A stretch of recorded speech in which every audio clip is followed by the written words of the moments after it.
First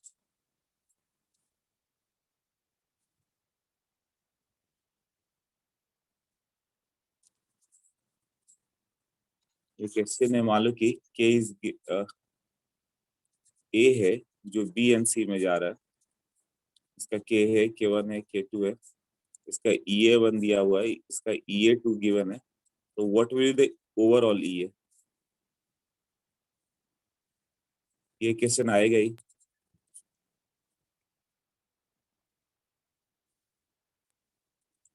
क्या formula आएगा, कोई बता सकता है?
किसी का आंसर नहीं आ रहा है?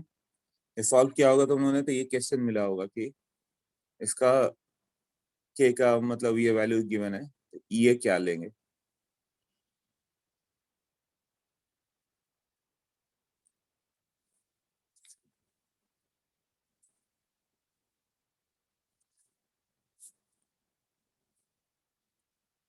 ओके, तो उसमें क्या करना होगा?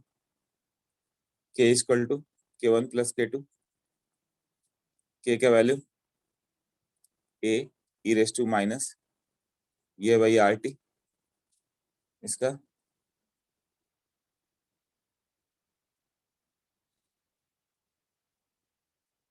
ए ई रेस टू माइनस ये वन बाई आर टी, ऐसा होगा ना?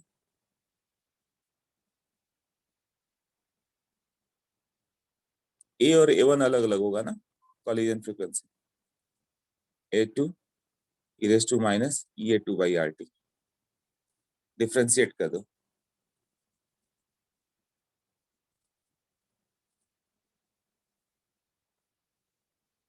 क्या आएगा? माइनस ये बाई आर टी बाहर आ गया,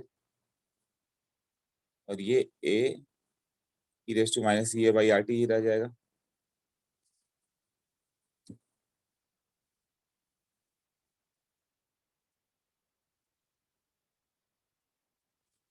यहाँ भी यही रह जाएगा, माइनस ये one by R T, a one e raise to minus ये one by R T, minus a two by R T, a two e raise to ये two by R T.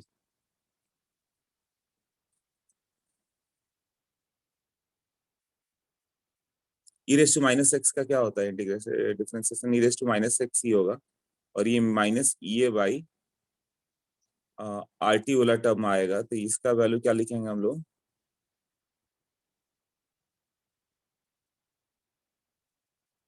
Temperature के respect में differentiate कर देते हैं।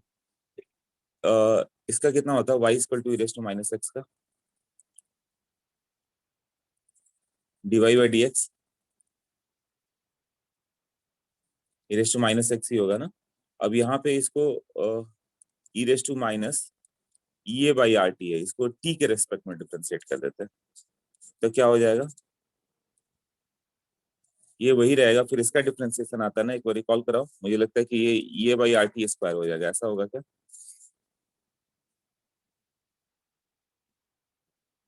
हाँ तब ठीक है, इसको हम लोग क्या करते हैं, ये बाई आर टी स्क्वायर कर देते हैं।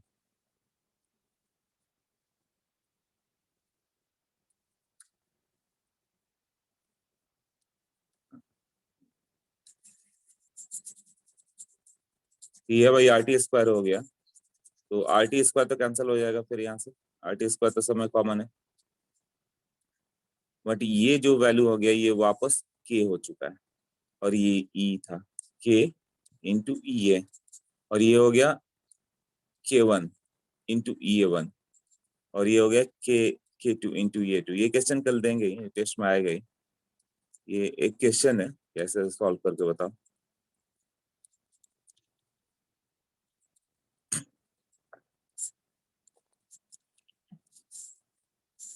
इसे नोट कर लो।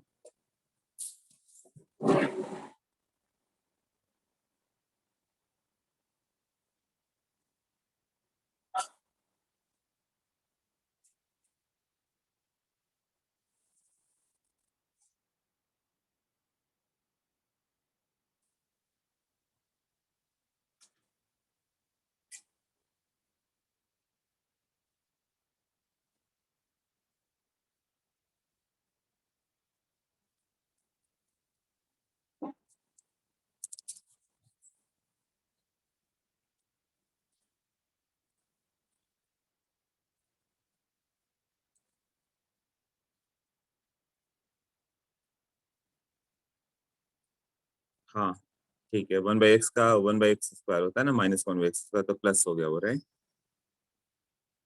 तो ये वैल्यू लर्न कर लेना, k1 e1, या तो क्या पूछ लेगा ये गिवन होगा, या ये पूछ लेगा, इस तरह से तो सॉल्व हो जाएगा ना इधर। k1 k2 का रेशियो भी दे दे तो सॉल्व हो जाएगा, k1 1 है और k2 2 है, नहीं नहीं सॉल्व होगा उसमें। फिर के से रिलेशन दिया रहेगा, मतलब क्वेश्चन आएगा तो डायरेक्ट या तो फॉर्मूला बेस्ड, या फिर मतलब ये फॉर्मूला मालूम होना चाहिए। ओके, सेकंड में करें हम लोग। हाँ। एक पार्ट और छोटा सा था, थियोरेटिकल पार्ट, इससे कोई क्वेश्चन नहीं आ सकता, बट इसको एनसीईआरटी के लास्ट में पढ़ सकते हो। कॉलिजन थियरी एनसीईआरटी में दिया हुआ है ना। कई तरह के, जैसे आर्यन इसने बताया था वैसे कॉलिजन थियरी था कि जो मॉलिक्यूल कोलाइड करेंगे, फॉर इफेक्टिव कॉलिजन दो चीज होना चाहिए।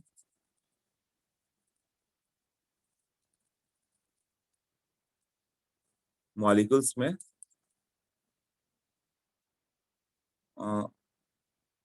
मॉलिक्यूल्स शुड क्रॉस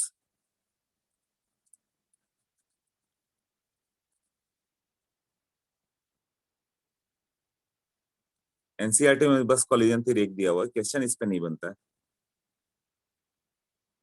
एक तो होगा ओरिएंटेशन बैरियर,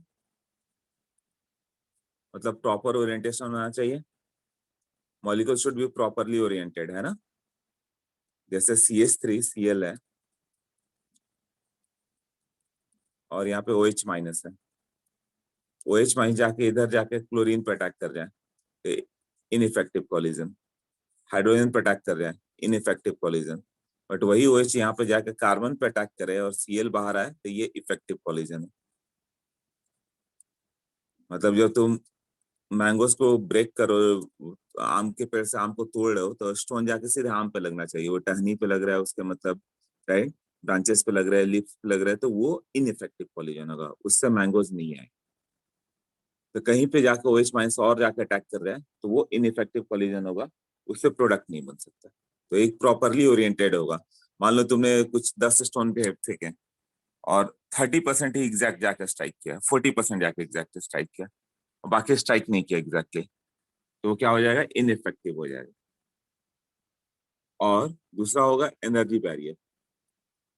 ये तो प्रोबेबिलिटी फैक्टर हो गया कि तुमने पत्थर फेंके, कितने पत्थर जाके आम को लगे। 100 पत्थर फेंके, हो सकता है कि 40 आम को लगे, तो 40 गिर सकता है, और 60 इनइफेक्टिव कॉलिजन हो गया। तो जितना कॉलिजन होगा उसमें एक प्रोबेबिलिटी फैक्टर आ जाएगा। और दूसरा होगा एनर्जी बैरियर, हाफ एक पेज में दिया हुआ वहां पे काइनेटिक्स में लास्ट में। एनर्जी बैरियर मतलब,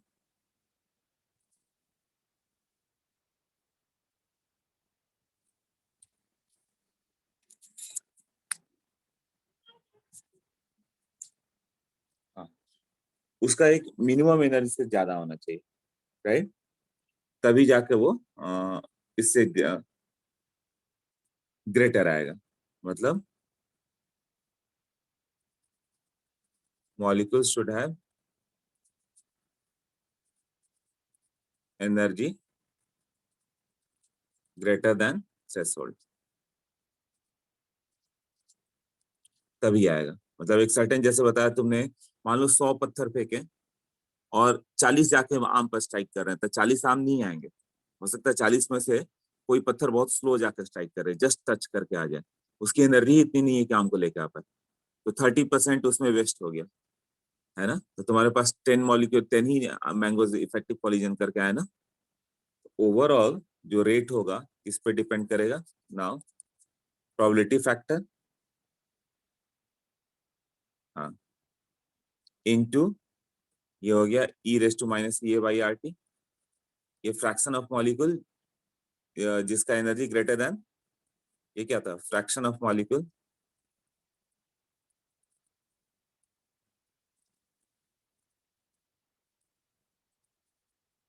energy greater than what, threshold,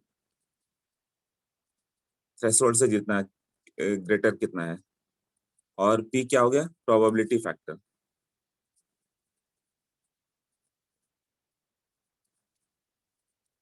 तो जितना कॉलिजन होगा, तो कॉलिजन मान लो जेड मान लें, तो जेड क्या हो गया, कॉलिजन फ्रीक्वेंसी, मतलब कि कुछ 1 लाख मॉलिक्यूल कोलाइड किए एक सेकंड में, हाँ, number of collision per unit volume per unit time, जो कल बताया था जेड, है ना, number of collisions per unit volume per unit time.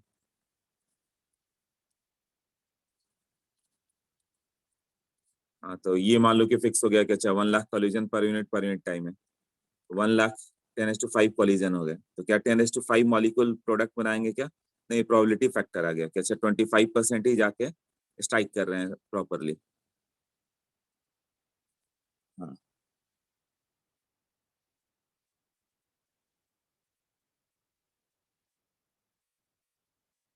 Right. और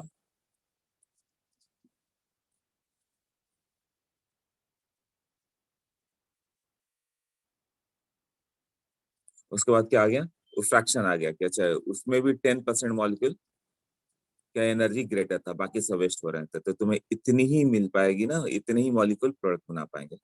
जैसे कॉलिजन फ्रीक्वेंसी हो गया, ये प्रोबेबिलिटी फैक्टर हो गया, ये e raise to minus a by R T आ गया, तो इतने मॉलिक्यूल्स तुम्हें प्रोडक्ट देंगे। समझ में आया ना, 1 लाख मॉलिक्यूल में 25% तुम्हारा प्रॉपरली ओरिएंटेड थे, जाके आम को स्ट्राइक किए, और उसमें भी 10% मॉलिक्यूल का एनर्जी ग्रेटर था कि स्ट्राइक करके वो नीचे ला पाए, बाकी सब नहीं बना पाएंगे। क्लियर हो गया कैसे किया। हाँ, तो ये डेटा 10⁵ नहीं कुछ भी आएगा, तो ये हाइपोथेटिकल डेटा था, इसलिए इसको हटा दो। नोट कर लो, ये भी लास्ट में पढ़ लेना। अब हम लोग डाउट स्टार्ट करें बिजनेस बॉक्स 2 से।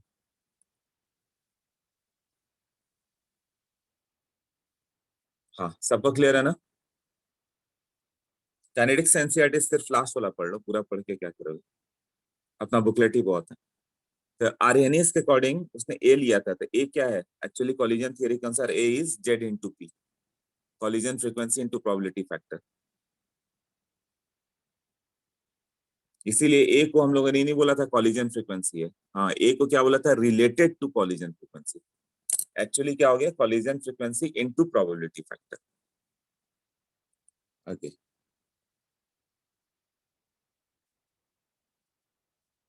हाँ, A was related to collision frequency, actually it is collision frequency into probability factor, उसने प्रोबेबिलिटी फैक्टर लिया ही नहीं था। ये कॉलिजन थियरी अलग हो गया रेनिस थियरी से, तो उसने ऐसे करके बताया। चलो, beginners box 2, beginners box 4 question number 2, everyone just go through that, मैं चेक कर लूं।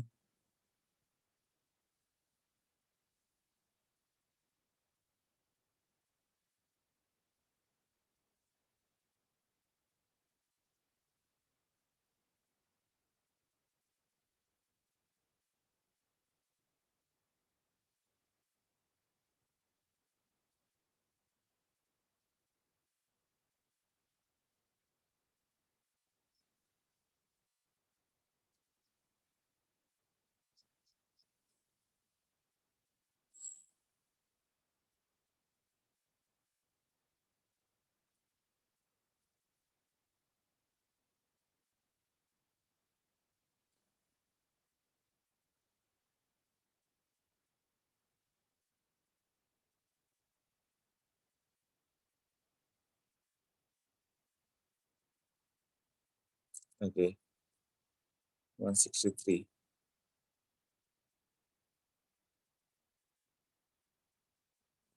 Rate of complex molecularity and order.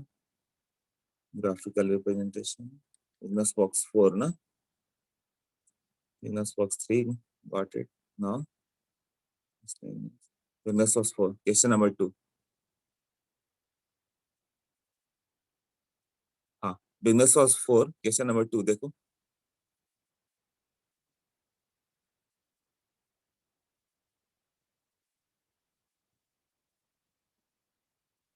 Everyone just go through that. एक बार देखो.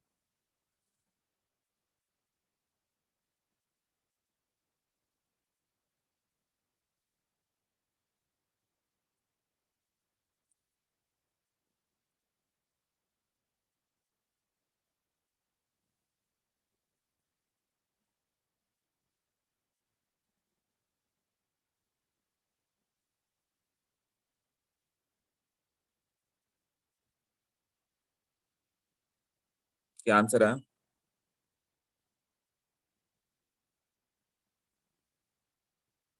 सिक्वेंशियल रिलेशन जो कल बताया था मैंने. क्या दिया हुआ? ए से बी K1 है, बी टू सी K2 है, सी टू डी K3 है ना? और रेगुलर रेट बढ़ते जा रहा है K3 K2 K1. The rate determining step for the reaction is, जो स्लोएस्ट स्टेप होता है वही रेट डिटरमाइनिंग होगा, है ना? तो जिसका K का वैल्यू सबसे छोटा होगा वही रेट डिटरमाइनिंग होगा. तो K1 सबसे छोटा है ना, ए से बी K का वैल्यू स्मॉलेस्ट हो गया तो वही स्लोएस्ट स्टेप RDS. ओके, इसके बाद रेडियो एक्टिविटी बहुत इजी है. अगले में इजी टॉपिक्स है.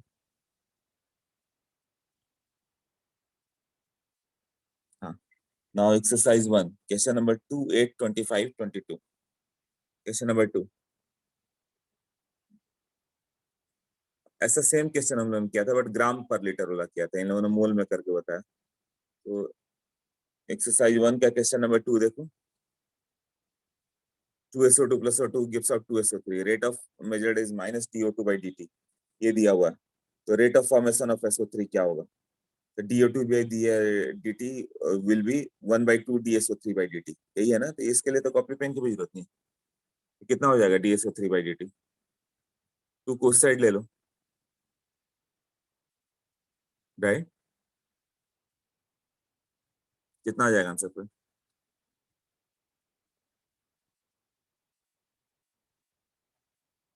मोल पर लीटर पर सेकंड, वही तो दिया हुआ है.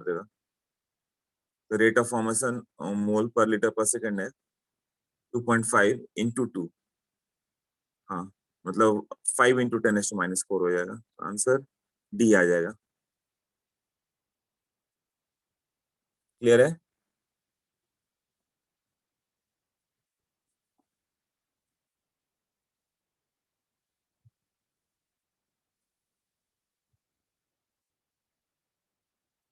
Answer be given. अच्छा, इसके लिए पूछा तुमने. हाँ, इट शुड बी डी. वो कुछ मिस प्रिंट हो गया होगा.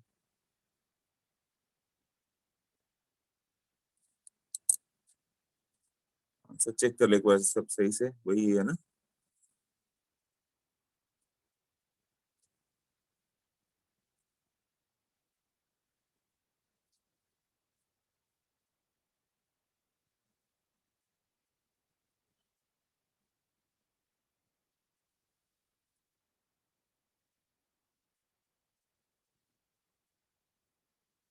Okay, answer given is B. हाँ, तो फिर ये रॉन्ग हो रहा है, right?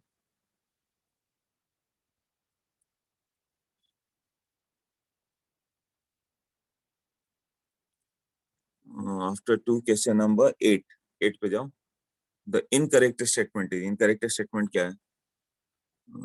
All the collisions between reactor molecule do not lead to a chemical change. जितने कॉलिजन होंगे सबसे क्या केमिकल चेंज होगा क्या? नहीं. कुछ तो ओरिएंटेशन बैरियर आएगा, कुछ में एनर्जी कम होगी, राइट? थ्रेशोल्ड से ज्यादा एनर्जी होना चाहिए और प्रॉपरली ओरिएंटेशन भी होना चाहिए, तो वो केमिकल चेंज आएगा. तो तो ये डू नॉट लीड टू, हाँ तो ये करेक्ट स्टेटमेंट है ना, इस उससे केमिकल चेंज होना जरूरी नहीं। दूसरा, zero order reaction proceeds with a constant rate. हाँ जीरो ऑर्डर क्या होता है, रेट कांस्टेंट ही तो होता है, तो ये भी तो ट्रू है ना। रेट का वैल्यू क्या होता है, k into A raise to zero. See, fast reaction है low activation energy. Fast reaction होगा तो क्या होगा,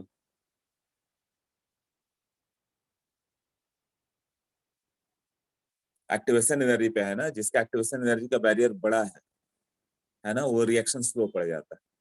तो निगेटिव कैटालिस्ट क्या करता है, वही एक्टिवेशन एनर्जी के बैरियर को बड़ा कर देता है, तो रेट स्लो हो जाता है। तो फर्स्ट रिएक्शन है लो एक्टिवेशन एनर्जी, तो ये करेक्ट है, D.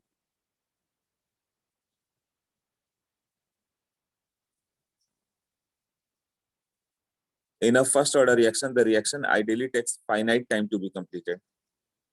In a first order reaction, the reaction takes finite time to be completed.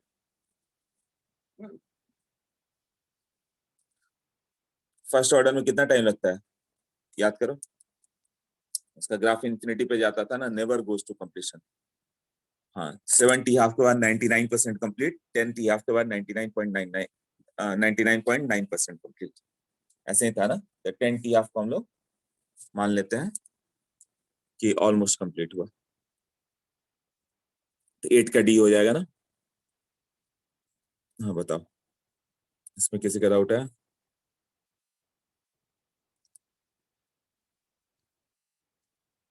हाँ 8 क्लियर हुआ,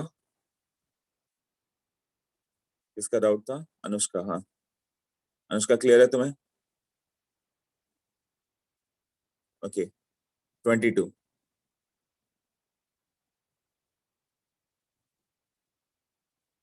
22 देखो,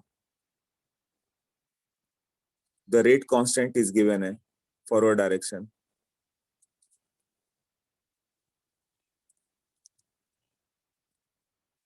रेट कांस्टेंट दिया हुआ है, फॉरवर्ड डायरेक्शन का केएफ दिया हुआ है, 10⁻⁵ mole of A and 100 mole of B are present at equilibrium. तो मतलब के इक्विलिब्रियम ही मालूम चल गया, कितना कंसंट्रेशन ऑफ बी का स्क्वायर बाई ए, वो कैलकुलेट करो। 22 में ए और बी है, दोनों का कंसंट्रेशन गिवन है, तो के इक्विलिब्रियम आ गया, और के इक्विलिब्रियम आ गया था, दैट इज के f by K B.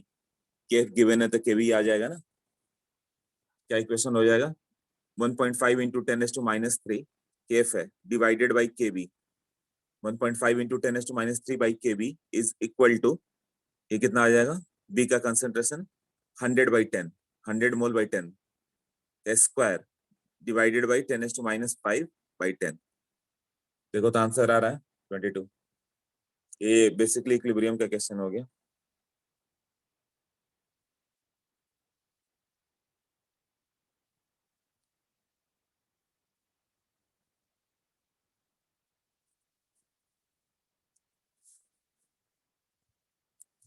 Twenty two ना, ऐसे 2b था शायद, ऐसा था।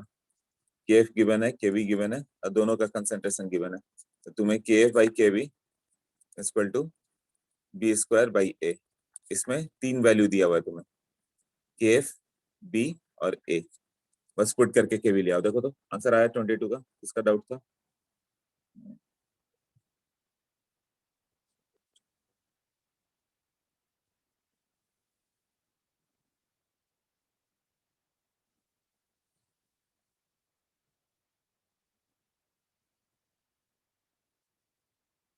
शॉनिस तुम्हारा डाउट है एक्सरसाइज 1 का 2 एंड 22। हाँ शॉनिस देखो तो क्लियर हुआ, तुम्हारा डाउट कैसे हो सकता है ये 22, कोई और क्वेश्चन था क्या कि यही था।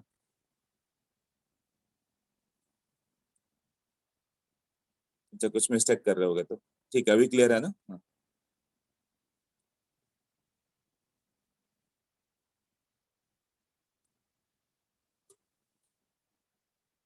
अच्छा पहले का था, अभी देख के क्लियर हो गया, ठीक है। ये बेसिकली इक्विलिब्रियम वाला क्वेश्चन था। 22 के बाद 25, 25 देखो, the reaction of higher order are rare. हाँ क्यों आता है, क्योंकि एक साथ 4-5 मॉलिक्यूल कोलाइड नहीं कर सकते, ग्रेटर देन 3 आर रेयर बताया था ना, 3 मॉलिक्यूल एक सेकंड में कोलाइड कर जाएंगे, बट 4-5 एक साथ कोलाइड नहीं कर सकते। Many body collision involve very high activation energy, उसको क्या मतलब है? बहुत सारे कोलाइड ही नहीं कर सकते। हाँ, बी होगा ना, many body collision have a very low probability. बहुत कम प्रोबेबिलिटी है कि एक साथ 4 मॉलिक्यूल स्ट्राइक करे या 5 मॉलिक्यूल स्ट्राइक करे, फ्रैक्शन ऑफ सेकंड से इधर उधर हो ही जाएंगे।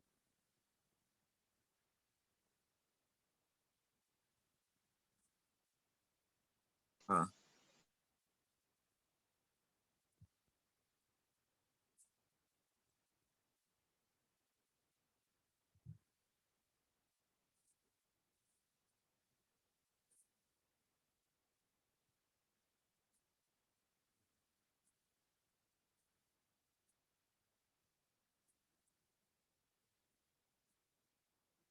नेक्स्ट का।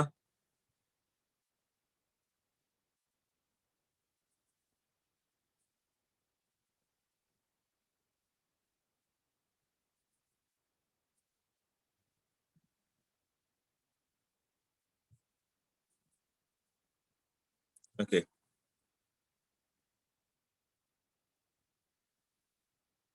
Got it. Okay Anushka, next 25 के बाद। हाँ, एक्सरसाइज 1 डन। एक्सरसाइज 2 में एक ही डाउट है, 15। ओके, एक्सरसाइज 2 लगता है सिंपल था, राइट? एक्सरसाइज 2 का 15। 15। हाँ, देखो क्या दिया, consider reaction a gas gives out 3b gas plus 2c gas. Rate constant दिया हुआ है, रेट कांस्टेंट से मैंने बताया था ऑर्डर मालूम चलेगा। पर मिनट दिया हुआ है, मतलब ये कौन सा ऑर्डर हो गया? First order. तो फर्स्ट ऑर्डर का इक्वेशन तुम्हें तुरंत याद आना चाहिए। क्या क्या था? K equal to 2.30 by T log A not by AT, यही था ना? और एक टी हाफ था 0.693 बाई के। इसी दो फॉर्मूला पर सब होते थे, right? Starting with 2 moles of A in 12.5 litre, मतलब कंसेंट्रेशन ऑफ ए गिवन है कितना? 2/12.5। The reaction is allowed to take place at constant pressure and temperature, then concentration of B after 100 minute क्या होगा? After 100 minute तुम ए का concentration बता दो, तो मालूम चल जाएगा ए कितना ब्रेक हुआ। ए जितना ब्रेक हुआ बी इसका ट्रिपल बनेगा। हाँ, तो ये मुझे लगता है कि ये डायरेक्ट वाला क्वेश्चन होगा। 100 मिनट है ना, टी हाफ निकालो तो कितना आ रहा है? 0.693 divided by 1.386 into 10⁻²। T half कितना हो गया? हाँ, उसका डबल है। 0.693 बाई ये 1. मतलब 50 मिनट आ जा रहा है ना।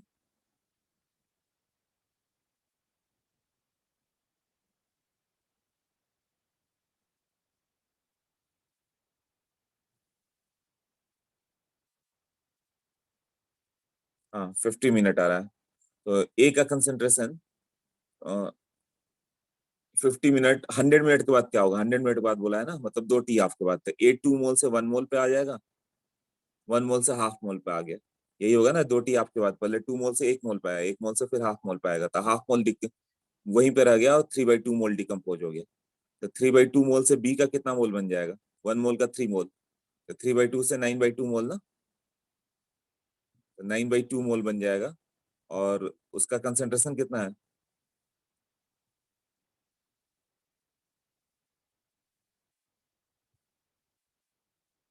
वॉल्यूम कांस्टेंट है क्या? हाँ, 12.5 लीटर का वेसल है तो उतना ही आ जाएगा, 9/2/12.5।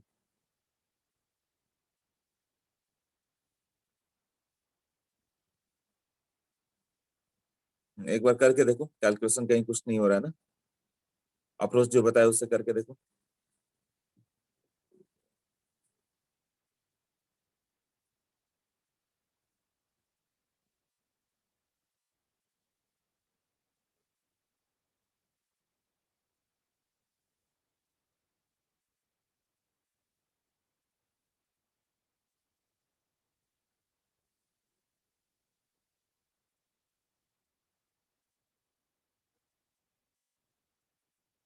वॉल्यूम चेंज हो जाएगा, क्योंकि टेम्परेचर कांस्टेंट है, प्रेशर कांस्टेंट है। कांस्टेंट प्रेशर टेम्परेचर है, नंबर ऑफ मोल चेंज होगा तो वॉल्यूम भी चेंज होगा। तो final volume P V equal to NRT से ले आओ। बी का मोल मालूम है, divided by final volume. Try करो अभी, मुझे लगता नहीं है किसी का आंसर आया होगा। हाँ, आदित्य 16 ऑल्सो, ओके। चलिए ट्राई करो, ये एक अच्छा क्वेश्चन है। वो तुम्हें मोल निकालना है, वॉल्यूम भी निकालना है। Q इक्वल टू nRT से नंबर ऑफ मोल सबका तो आ जाएगा।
आंसर आ गया। कंसंट्रेशन फाइंड करके, ओके चिन्मय। चिन्मय के एक आंसर आ गया, और लोग का देखो।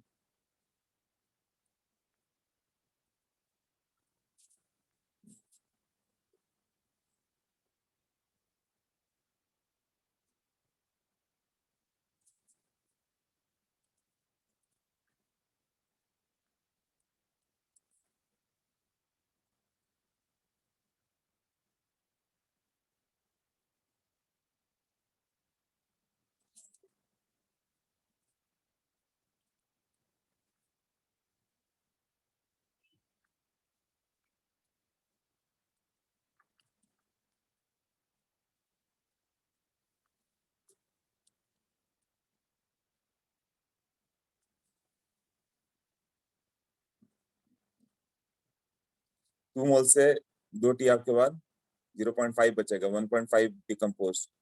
1.5 से कितना हो जाएगा इसका ट्रिपल? 4.5। 1.5 का डबल, 3 मोल्स। 8 मोल्स टोटल है।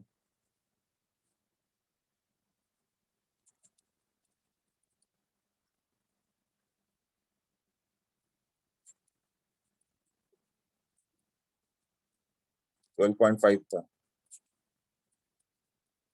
बाद में कितना होगा? स्टार्टिंग में 2 मोल था, बाद में 8 मोल हो गया।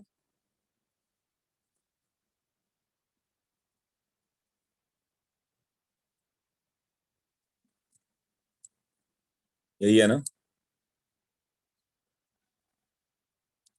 तो final B after 100 minute.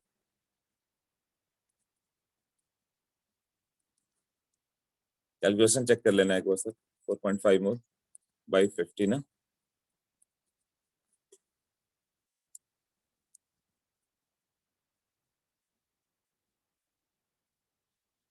V2 100 litre आ रहा, नहीं 50 लीटर आ रहा, okay. Okay sir.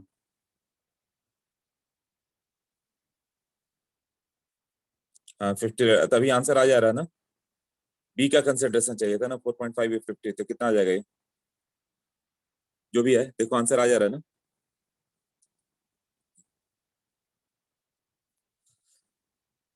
Yes, okay.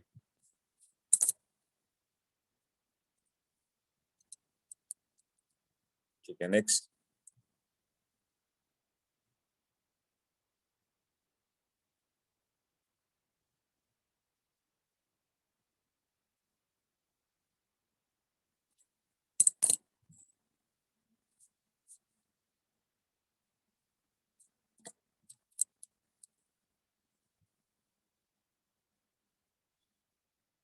Okay, 16 देखो। और ये तो नोट्स में है डायरेक्ट। A से 2B, K1 K2 दिया हुआ है। ए नॉट कितना होगा, ए नॉट जो ब्रेक होगा, जितना भी मोल ब्रेक हुआ उसका बी क्या होगा, डबल बनेगा, 1 मोल से 2 मोल ना, एक्स मोल ब्रेक करोगे तो बी 2x बनेगा, मतलब बी जितना भी है उसका हाफ ए ब्रेक हुआ है, b/2 आ जाएगा, और सी जितना भी है उसका 1/3 ब्रेक हुआ था, आंसर फिर सी आएगा ना। A gives out two B और 3c, देखो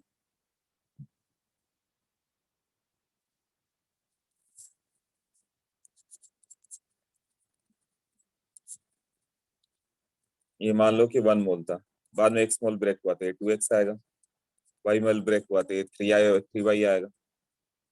या फिर ऐसे कर दें कि ए है, ये किसी टाइम पे मालूम है कि 2b जो है सपोज एक्स डैश स्मॉल है, और ये वाई डैश स्मॉल है, तो कितना ब्रेक हुआ होगा ये, तो ब्रेक हुआ होगा x'/2, तभी वो x' आया ना, और ये ब्रेक हुआ होगा y'/2, और ये स्टार्टिंग में जितना था, मान लो कि कुछ भी था 1 मोल था, t = 0 पे 1 मोल, ऐसे इससे आ रहा है ना।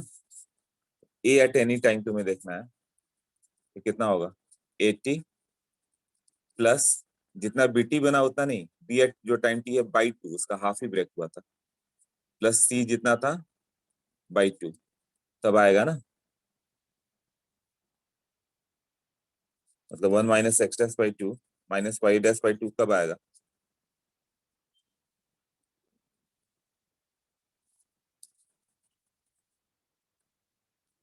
हाँ सॉरी, ये 1 नॉट था, 1 - x'/2 y'/2, जब ये आ जाए b/2 तो ये x'/2 होगा, प्लस ये y'/2, y'/3 सॉरी,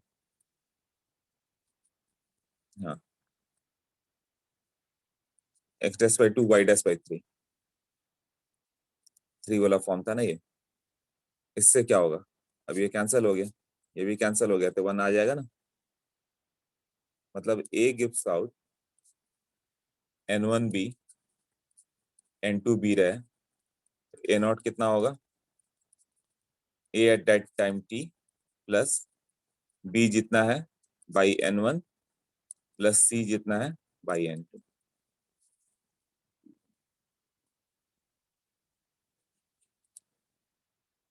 हाँ देख लो, एक्सरसाइज 2 का इक्वेशन क्लियर है अभी।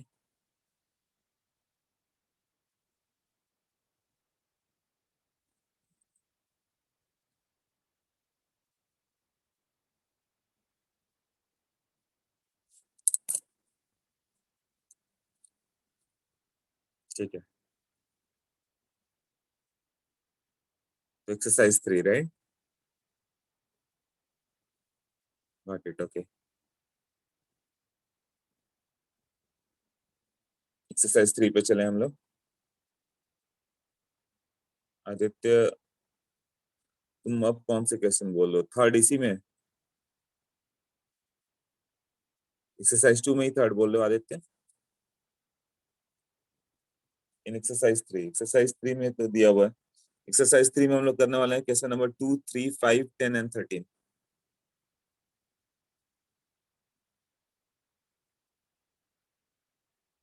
एक्सरसाइज 3 में जाओ, question number 2, the reaction SO2 Cl2 gives out SO2 plus Cl2 is a first order reaction with K का वैल्यू दिया हुआ है, मतलब फर्स्ट ऑर्डर दिया हुआ है, यूनिट से मालूम है, उससे भी मालूम है, तो परसेंट डिसोसिएशन कितना होगा आफ्टर 90 मिनट। तो डायरेक्ट क्वेश्चन है, आंसर आना चाहिए था ये। के का वैल्यू दिया हुआ है ना, ठीक है, तो उसका इक्वेशन लिखो, K equal to 2.303 by T, but ये पर सेकंड है और ये 90 मिनट है, तो इसको भी सेकंड में ले लो, 90 × 60 है ना, विल बी लॉग, अब वो पहला स्टार्टिंग में 100 मान लो, तो बाद में कितना डिकम्पोज हुआ, मान लो x%, तो 100 - x, बस इक्वेशन पे पुट करके आएगा, सॉल्व करो देखो, एक्सरसाइज 3 का 2।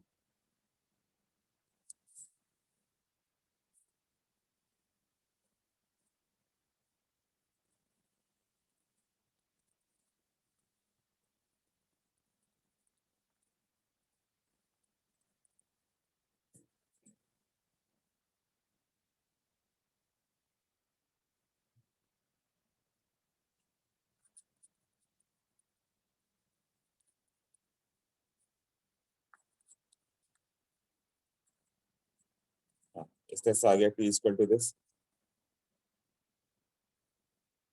टाइम का वैल्यू कितना हो गया, 90 मिनट है ना, तो 90 into 60 second will be equal to 2.303 by K. K का वैल्यू कितना है, 2.2 इंटू 10⁻⁻5।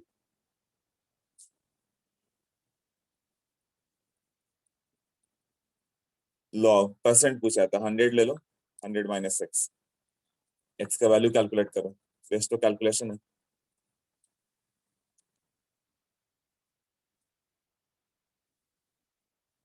क्लियर हुआ सेकंड?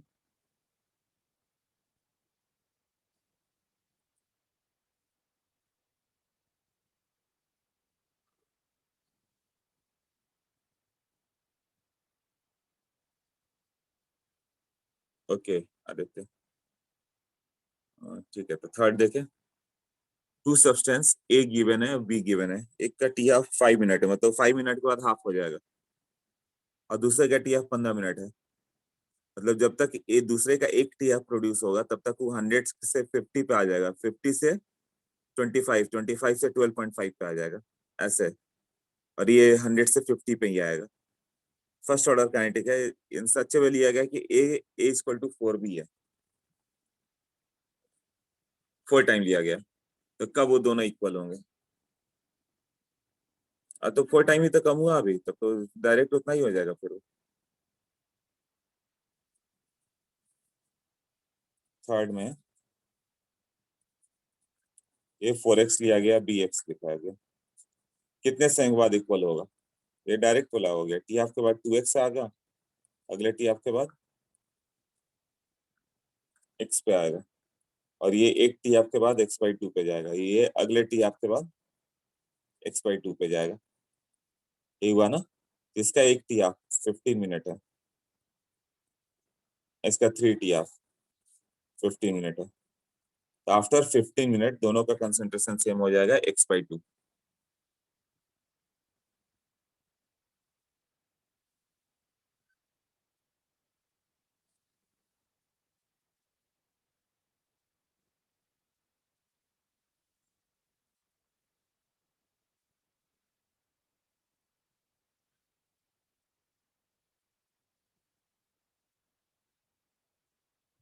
हाँ बताओ, क्लियर हुआ ये?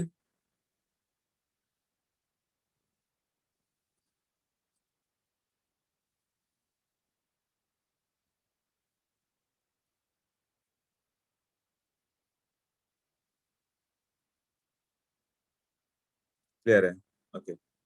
2 3 इसके बाद हो गया क्वेश्चन नंबर 5।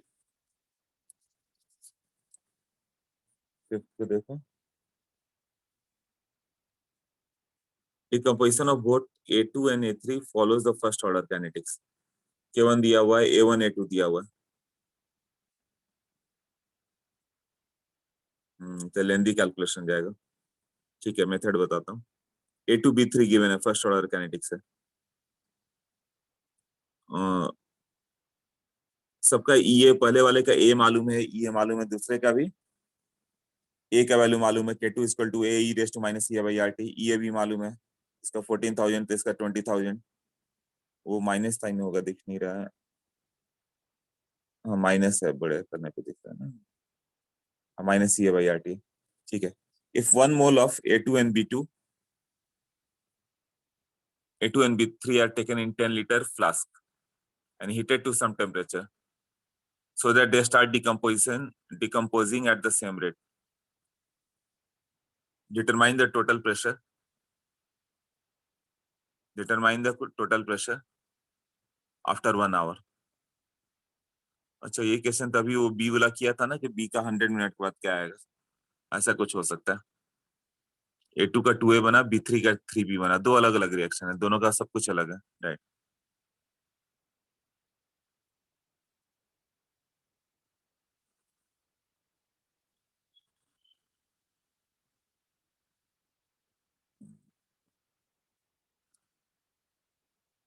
कुछ ऐसे टेम्परेचर पे हीट कर दिया गया कि दोनों का डिकम्पोजिशन रेट सेम हो गया। मतलब रेट क्या होगा, फर्स्ट ऑर्डर है, तो K1 इंटू A2। और दूसरे का K2 इंटू B3, ये दोनों का इक्वल हो गया। और A2 और B3 कितना लिया, दोनों का 1 1 मोल ही लिया है ना।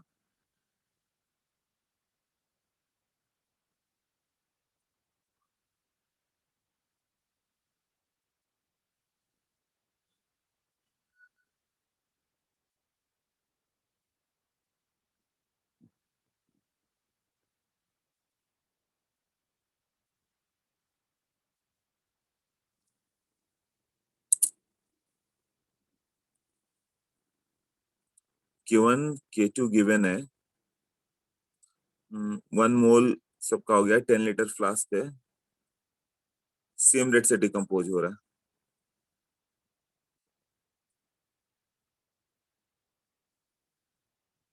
1 आवर के बाद टोटल प्रेशर क्या होगा। नंबर ऑफ मोल मालूम चल जाए, वॉल्यूम तो गिवन है, अभी 1 मोल स्टार्टिंग में था, बाद में फाइनल मोल दोनों का कितना डिकम्पोज हुआ A2 और B3 ये मालूम चल जाए। ए और बी के मोल से टोटल मोल आ जाएगा, मोल मालूम है, वॉल्यूम मालूम है, और टेम्परेचर क्या चाहिए वो तुम्हें बताना पड़ेगा, किस टेम्परेचर पे जाके ऐसा होगा। तो उसके बाद प्रेशर आएगा, पीवी इक्वल टू एनआरटी लगाएंगे ना।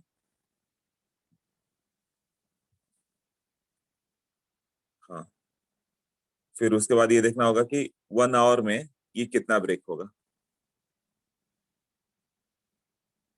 तो पहले तो टेम्परेचर चाहिए, तो टेम्परेचर ये दोनों को इक्वल कर दो, K1 इक्वल टू K2। तो किस टेम्परेचर पे ये दोनों इक्वल होंगे, at what temperature K1 equal to K2 होगा। ये कैलकुलेशन बढ़ा जाएगा, फिर क्वेश्चन भी अच्छा है थोड़ा ही, फिफ्थ वाला। तुम्हें करना क्या होगा, K1 इक्वल टू K2 निकालो, टेम्परेचर यहाँ से क्या आएगा कैलकुलेट हो जाएगा। और एक बार ये टेम्परेचर आ गया कि किस टेम्परेचर पे है, तो टेम्परेचर मालूम चल गया, तो इसमें किसी में एक वैल्यू पुट करो तो तुम्हें K1 K2 दोनों का वैल्यू आ गया।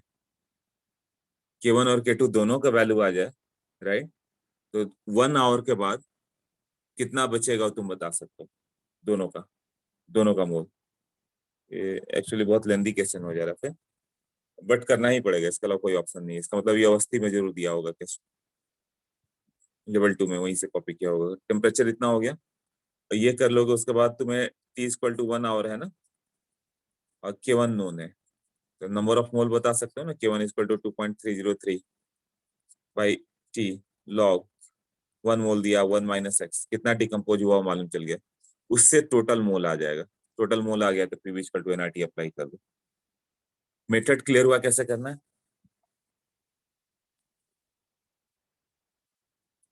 हाँ, तो बस कैलकुलेशन जाएगा और कुछ नहीं है। क्लियर ना, पहले दोनों को इक्वेट कर दो, रेट सेम करना है। टेम्परेचर आ गया तो K1 K2 आ गया, K1 K2 आ गया तो सर्टेन टाइम के बाद जितना भी टाइम दिया है, कितना कौन डिकम्पोज करेगा वो भी मालूम चल जाएगा। कितने टाइम के बाद बोला है वो, मतलब 1 आवर के बाद क्या आएगा, तो 1 आवर टाइम रख दो तो दोनों का डिकम्पोजिशन मालूम चल जाएगा, एक्स एक्स का वैल्यू, A2 कितना मोल ब्रेक हुआ, B3 कितना मोल ब्रेक हुआ, तो फाइनल मोल सबका आ गया। फाइनल मोल मालूम है, टेम्परेचर मालूम है, वॉल्यूम मालूम है, तो प्रेशर आ जाएगा। Okay, now 10th।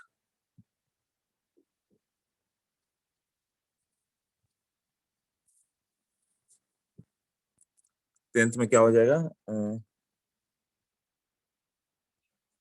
a certain organic compound A decomposes by two parallel first order reaction। इसमें K1 K2 दिया हुआ है, K1 भी गिवन है, K2 भी गिवन है, रेशियो दिया हुआ तो दोनों गिवन है, तो K इक्विवेलेंट भी मालूम है। Calculate the concentration of C to A। अच्छा, concentration of C by A क्या होगा, if experiment starts with A only and allowed it for 1 hour. इसको 1 आवर तक हम लोग करें तो क्या होगा, आई थिंक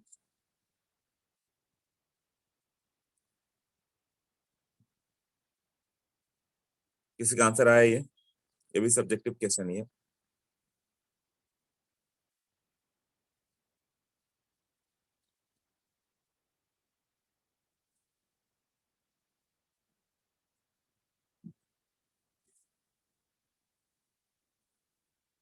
हाँ, K1 K2 दिया हुआ था, तुम्हें C2A बताना है।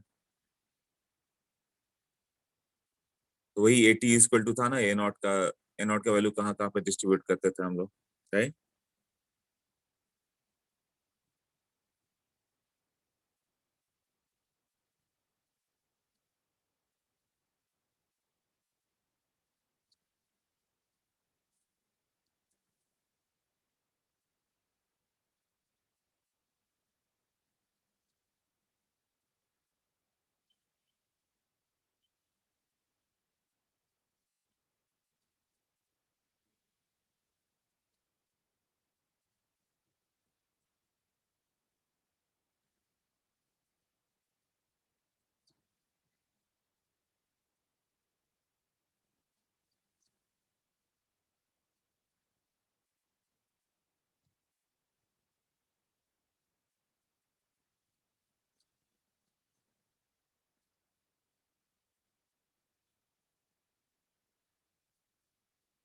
ये क्वेश्चन आते रहता है हर जगह, ये क्वेश्चन। किसका आंसर हुआ?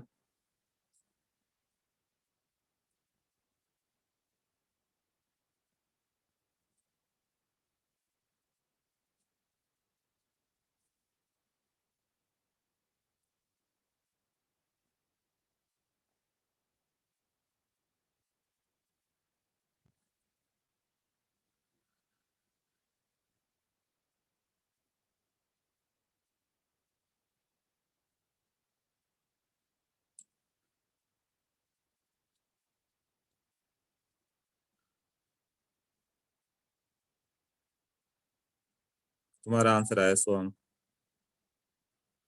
हाँ, मतलब सिंपली सॉल्व करना, कुछ करना नहीं है। सबने अटेम्प्ट ले लिया। सोहम का एक आंसर आया।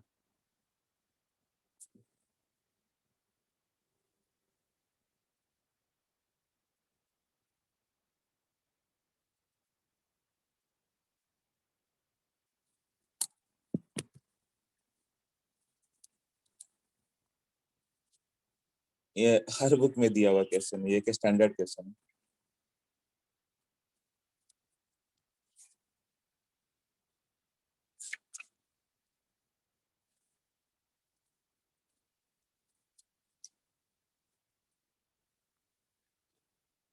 और डायरेक्ट जो फॉर्मूला था तुम उससे भी कर सकते हो, फॉर्मूला था ना अपना। देखो,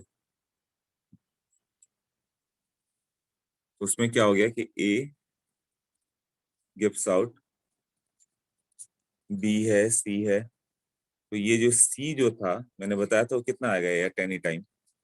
वो रेशियो में डिवाइड होगा K2/K1 का, ऐसे होगा ना। ये K1 था और यहाँ पे K2 था, तो ये K2/K1 प्लस K2 के रेशियो में डिवाइड होता था। उतना जितना A डिकम्पोज हो, A डिकम्पोज कितना होगा, A0 1 minus E⁻−K1 plus K2T, इसी रेशियो में डिवाइड होगा ना। तो तुम्हें CT/A0 करना है ना कि AT करना है, क्या करना था देखना होगा।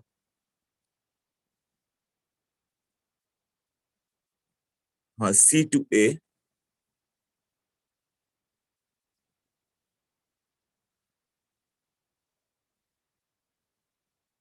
हाँ AT से डिवाइड करना है।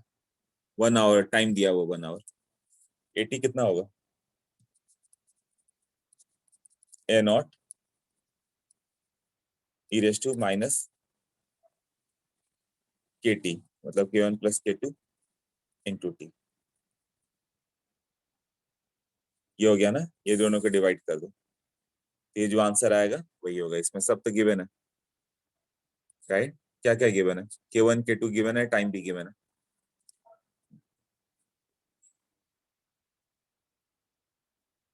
देख लो आंसर आ जा रहा है। हाँ अनुष्का बोलो, बताओ। क्या हम एटी को A0 × K1 + K2 नहीं लिख सकते? क्या, बताओ, एटी फिर से को बोलो। A0 × K1 + K2 नहीं लिख सकते? AT को A0, A0 × K1 + K2। ये कौन सा फॉर्मूला है, AT को A0 into K1 plus K2? A at any sir time is equal हाँ। to A0 E⁻−K1 plus K2T ना, फर्स्ट ऑर्डर है। ओके। हाँ, तो AT equal to A not E raise to minus K T था, K का value के one plus k to है। हाँ, जो फॉर्मूला स्टैंडर्ड वही लगाओगे ना, कोई भी अपने हिसाब से न्यू फॉर्मूला नहीं ऐड करना। Okay, got it. ठीक है, नेक्स्ट कौन सा है? 13। 13। अच्छा, ये रोटेशन वाला किसका आंसर आया ये?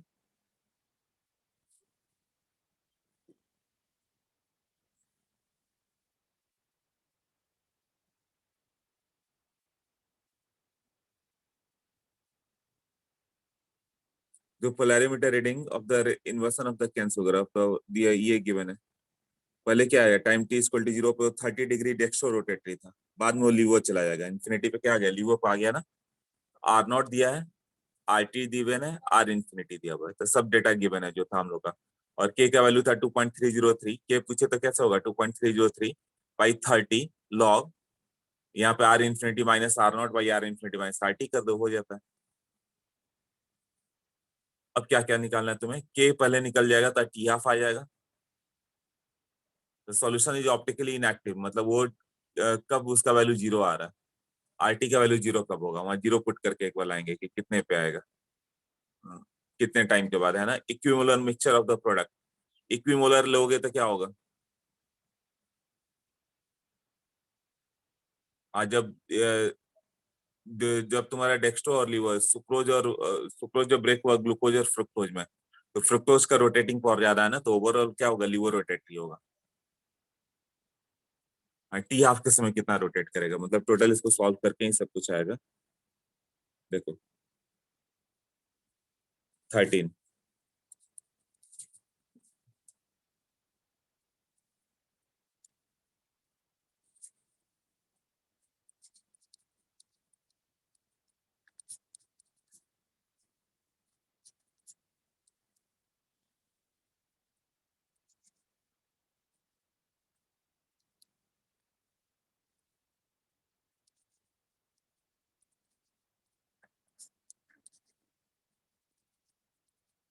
हाँ, ऐसे आएगा, t t equal to 2.303 by k log r infinity minus are not by r infinity minus are t, right. इससे तुम्हें क्या कैलकुलेट करना होगा, क्या क्या होगा, पहले क्वेश्चन में के कैलकुलेट कर लो, के का value 2.303 by time, time given था 30 मिनट है ना। बाकी सब यूनिट मिनट में ही दिया ना, हाँ, तो 30 मिनट में हो गया, log R infinity minus are not, R infinity कितना है, -15, और ये 30,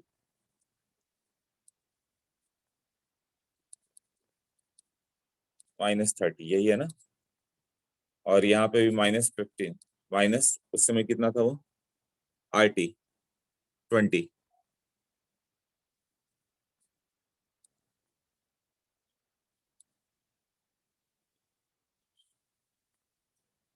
के वैल्यू आ जाए तो टी हाफ का वैल्यू 0.693 बाई के करो,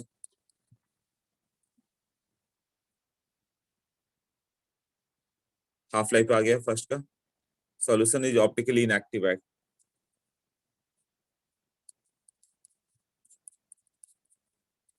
solution is optically inactive,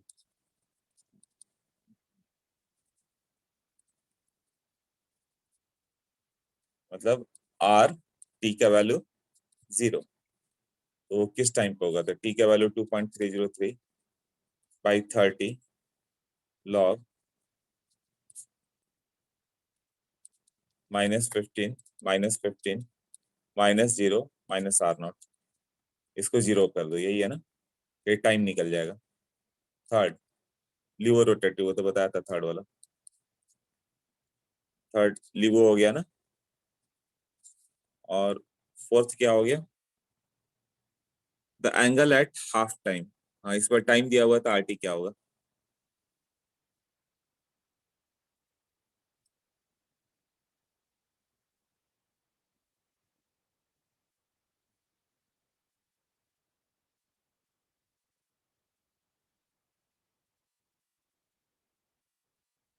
T half कितना आया,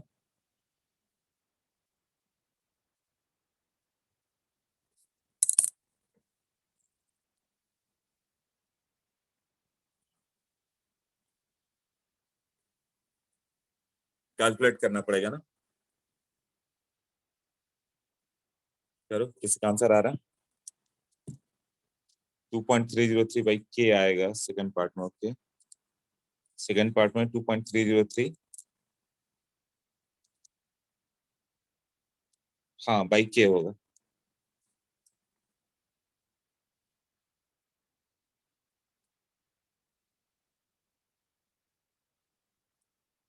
तुम्हारा आंसर आ गया सर। तो बस सॉल्व करना है इसको, और कुछ नहीं करना। प्रोसेस मालूम चल गया कहाँ पे क्या वैल्यू पुट करना है। देख लो, सॉल्व करके आ जाएगा। इसका आंसर आया पूरा, सोन तुम्हारे आ गया, पूरा आ गया, ऑल पार्ट्स।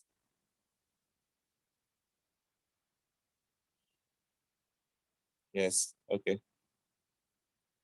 सो हम गुड। अवस्थी लेवल 2 किया तुमने क्या?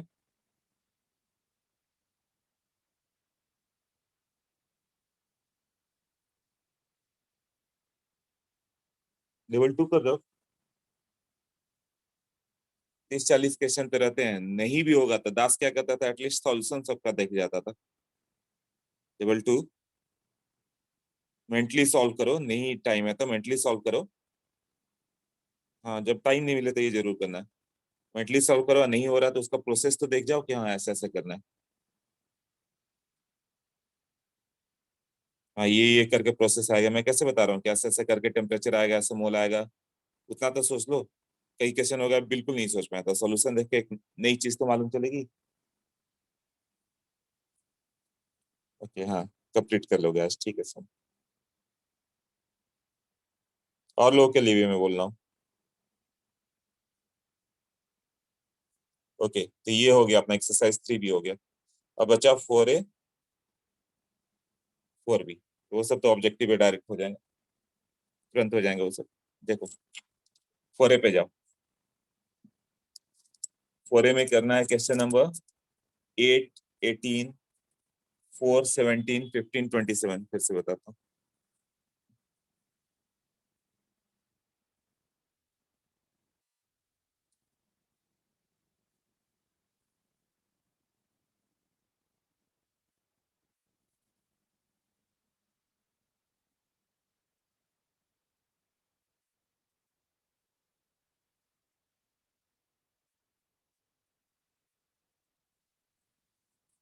हाँ, एक्सरसाइज 4A, इसमें 4 बताओ, 4 देखो एवरीवन।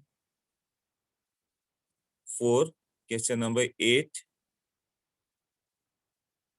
फिर 18 करेंगे, 17 भी करना है, देखते जाओ सब। 25 भी करना है,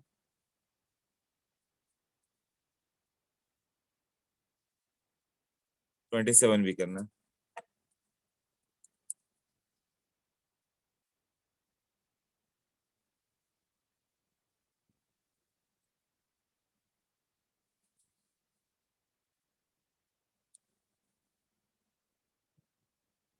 ओके, फोर्थ देखो। The rate of the reaction doubles every 10 degree rise on the temperature. तो ये तो था ही टेम्परेचर कोफिशिएंट, 10 डिग्री से हिट करो तो डबल हो जाता था। तो 50 डिग्री, अरे तो डायरेक्ट क्वेश्चन है। फोर्थ ही बोला ना तुम लोगों ने, हाँ फोर्थ। ये डायरेक्ट 2⁵ हो जाएगा ना। क्या फॉर्मूला बताया था?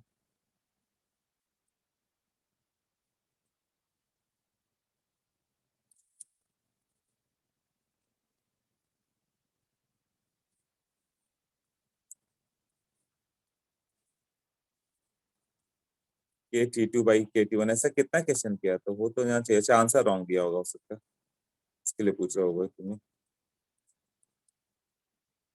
इसमें बहुत सारे सम किए ना हम लोगों ने।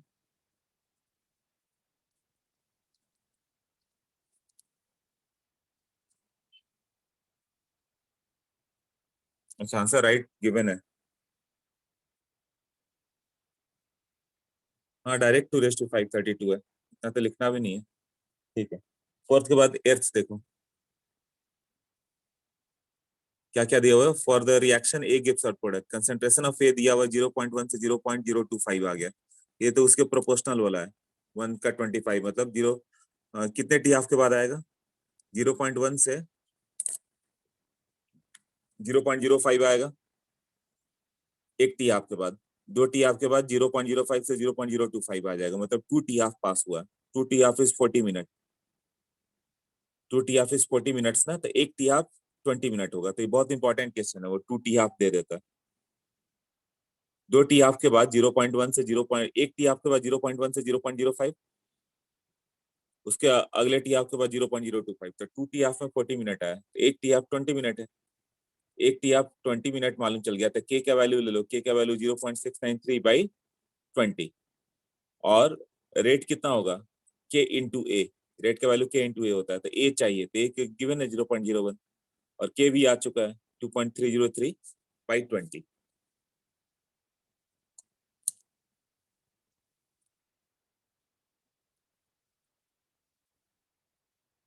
Yes clear.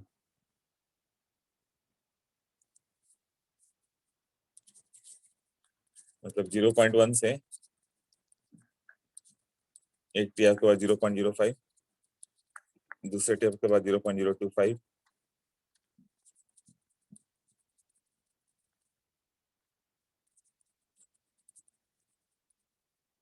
20 मिनट्स।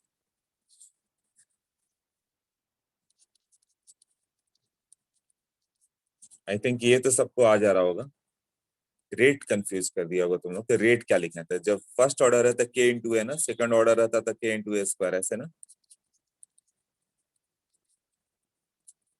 और ये वैल्यू गिवन है।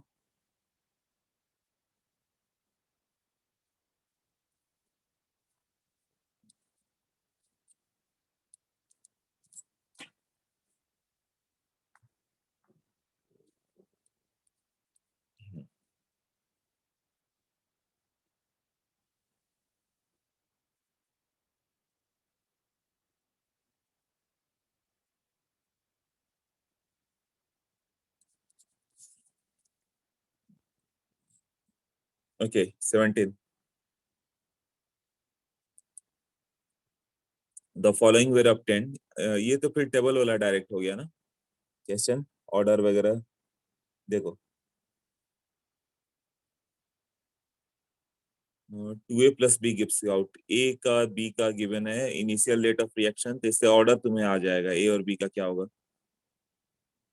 तो कौन सा ऑर्डर आ रहा है, देखो डायरेक्ट ए को फर्स्ट से सेकंड में 0.1 ही रखा गया, राइट, और बी को यहाँ से 0.2 से 0.25 कर दिया गया, तो भी रेट चेंज नहीं हुआ, मतलब बी के रेस्पेक्ट में जीरो ऑर्डर है। रेट नहीं चेंज हो रहा है, मतलब बी का रेस्पेक्ट में जीरो ऑर्डर है। और ए के रेस्पेक्ट में क्या होगा,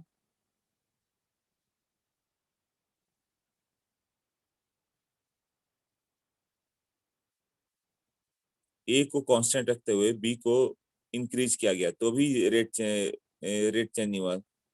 ओके, और इधर क्या हो गया, सेकंड से थर्ड में देखो बी के रिस्पेक्ट में जीरो हो गया, अब ए को डबल कर दिया गया कंसेंट्रेशन, तो रेट कितना टाइम हो गया, ये अच्छा ये 10⁻² है ना, तो इसको 13.86 इंटू 10⁻³ करोगे, रेट डबल हो गया। ए को डबल करने पर रेट डबल हो गया, मतलब फर्स्ट ऑर्डर है, तो रेट इक्वल टू के इंटू ए हो गया ना। हाँ, तो ये फर्स्ट ऑर्डर हो गया, तो टाइम जिसमें वो हाफ को कंज्यूम कर ले, मतलब टी हाफ क्या है, तो टी हाफ कितना आएगा 0.693/k, और के का वैल्यू कैसे आएगा,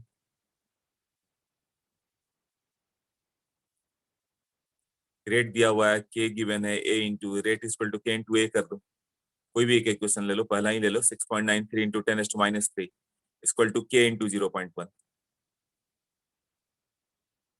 हाँ, 17 क्लियर हुआ कैसे हुआ, तो 6.93 इंटू 10⁻³ इक्वल टू के इंटू 0.1, तो के का वैल्यू 6.93 इंटू 10⁻² हो गया के। फिर टी हाफ ले लो, टी हाफ ही पूछा है ना, 0.693/6.93 into 10⁻²।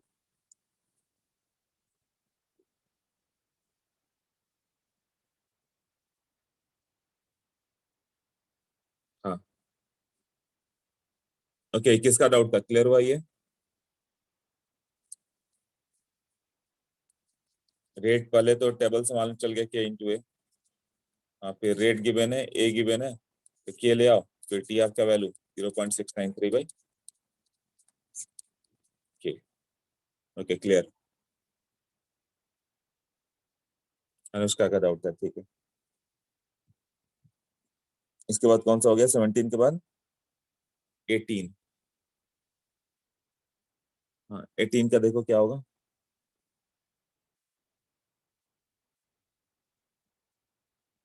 For the elementary reaction, the expression of dA by dt is,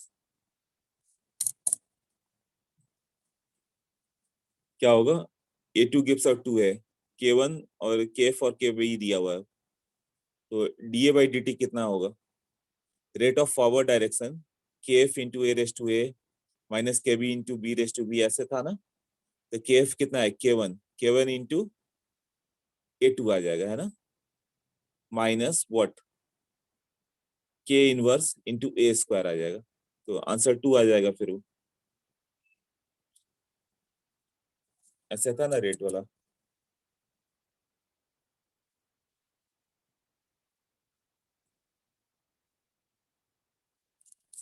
eighteen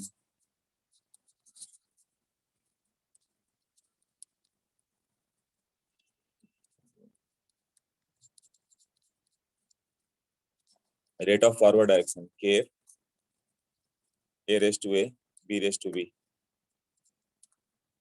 RB KB C raise to C D raise to D, net rate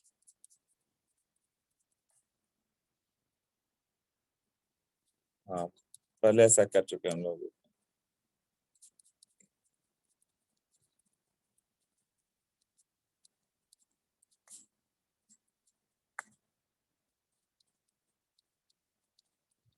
ऐसे ही करना है ना, अभी जो है वो लिख दो, ये A2 से 2A है ना।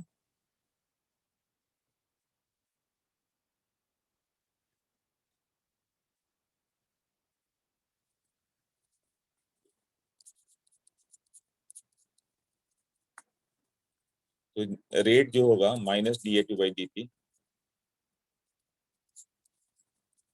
Will be equal to what, 1/2 dA by dt will be, ये KF KB कुछ कुछ दिया था, है ना, तो KF into A2 minus KB into A square, इससे से आएगा ना, इक्वेट कर दोगे तो क्या पूछा हुआ है, dA by dt, ये वैल्यू यहाँ से 2 से डिवाइड कर दो, आ गया, ये मल्टीप्लाई कर दोगे ना।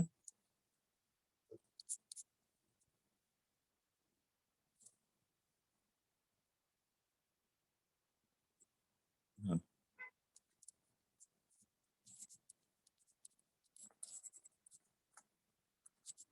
2 into KF into A2 minus 2 into KB into A square. हाँ देखो क्लियर हुआ ये।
क्लियर है?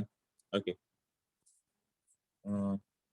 ये हो गया 8 18 के बाद कौन सा हो गया? 27 20 25 27 25 25 पे चलो। यहाँ पे 25 में क्या दिया हुआ है? ए से बी, बी से c, net rate of the formation of B is set to B 0, then the concentration of B is given to B.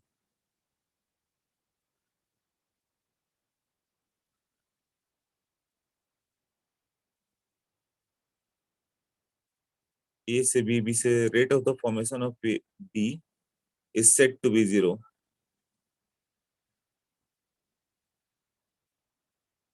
मतलब डीबी बाई डी टी को 0 कर दिया गया है ना। तो then the concentration of B is given by,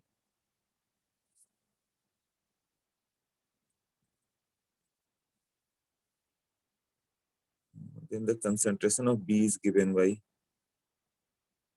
for the scheme a से b, b से सी। इसने ये नहीं बताया कि दोनों फर्स्ट ऑर्डर है, K1 K2 कुछ भी होगा ये तो। एक फर्स्ट ऑर्डर एक सेकंड ऑर्डर कुछ भी हो सकता है, तो ये सिक्वेंशियल फर्स्ट ऑर्डर नहीं है। Rate of formation of B set to B 0।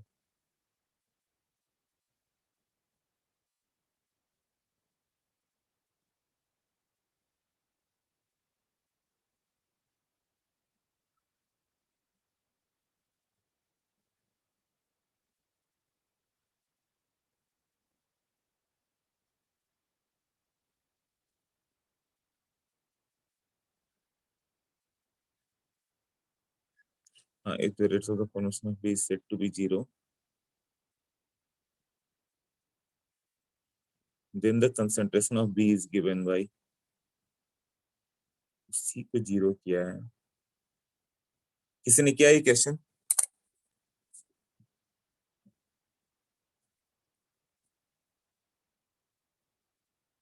25 for a का।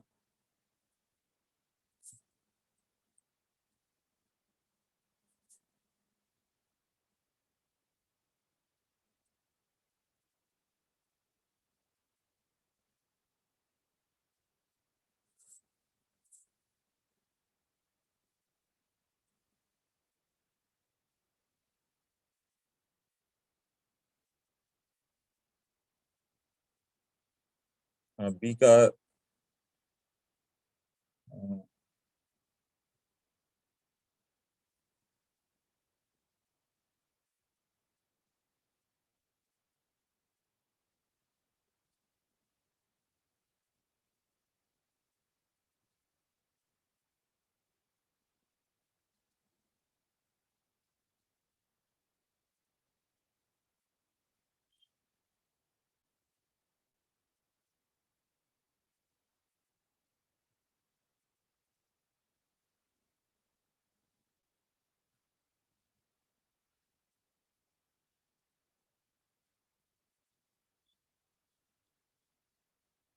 अच्छा, तो फिर रेट को इक्वल कर दे तो भी हो जाएगा।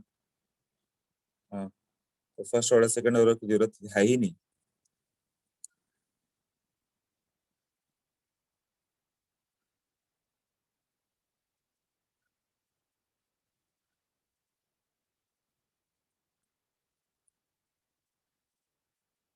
अच्छा, बी ही तो पूछा, मैं इतना देर से सोच कह रहा हूँ।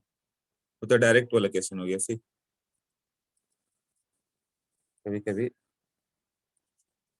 छोटी चीज स्ट्राइक नहीं करती। जो ये बताया था ना, इसका रेट तुम्हारा, मतलब ये इक्विलिब्रियम में आ गया, वन डायरेक्शन इक्विलिब्रियम, मतलब इसका रेट अब चेंज नहीं हो रहा है।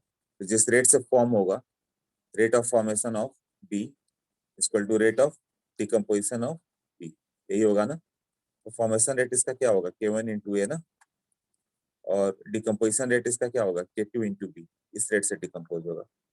तो हम लोग चाहते हैं कि दोनों इक्वल हो गया, तो बी उसमें कितना होगा? K1 बाई K2 इंटू ए, यही होगा ना। हाँ, 25 क्लियर हुआ?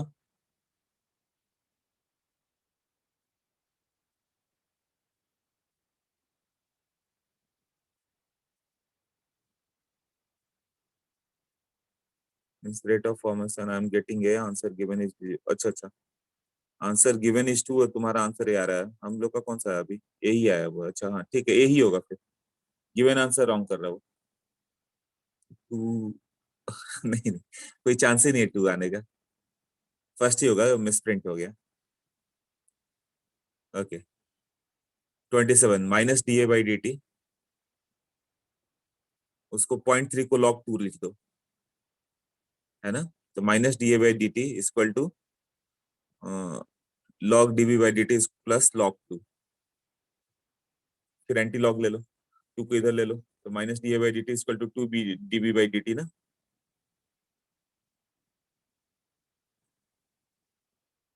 हाँ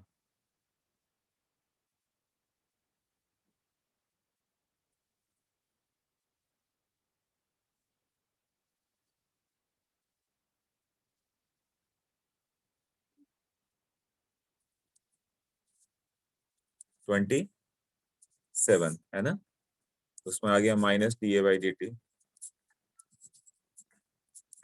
equal to two D B by D T, वो लॉग टू था ना, फिर दोनों लॉग को इनसाइड ले लो तो ऐसा आ जाएगा, मतलब minus one by two D A by D T equal to D B by D T.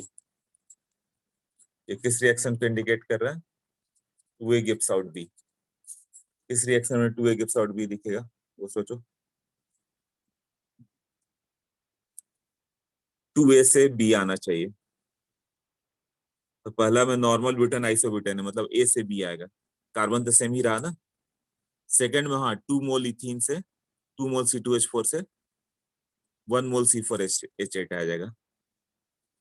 और थ्री में एन टू ओ फोर से एनओ टू आ रहा है ना, ए से टू बी आएगा, N two O four gives out two NO two. और डी में three a gives out C six H six आएगा, three a gives out b होगा, केवल सेकंड ही है ना जिसमें टू ए gives out C four H eight है।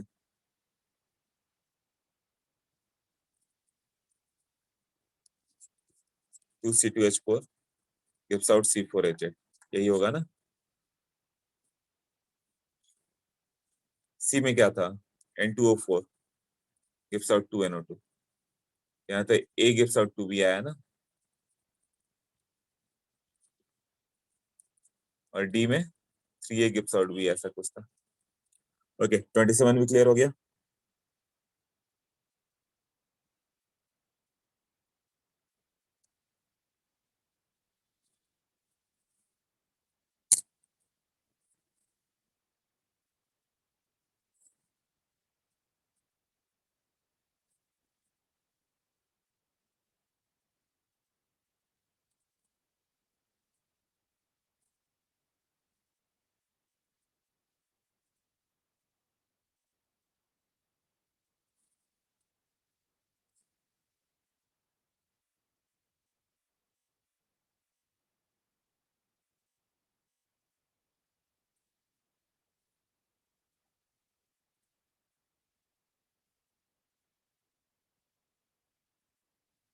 ठीक है,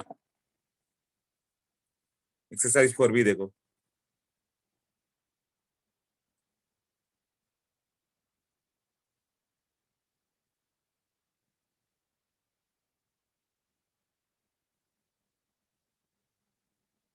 फोर बी में कौन कौन से डाउट है, क्वेश्चन नंबर 5 7 10 13 8 9 14 16। तो 5 7 8 9, ओके लगातार है। देखो 5 7 8 9 फोर बी, ये फाइव में जाओ। द रेट क्या दो, the rate of reaction doubles when temperature changes from 300 to 310, activation energy of the such reaction will be. ये कैसे कैलकुलेट होगा, K two by K one two दिया हुआ, राइट। ये के टर्म में कैसे था, ये बाई 2.303 आर और T1 T2 दिया हुआ है, तो डायरेक्ट पुट कर दो। क्वेश्चन नंबर 5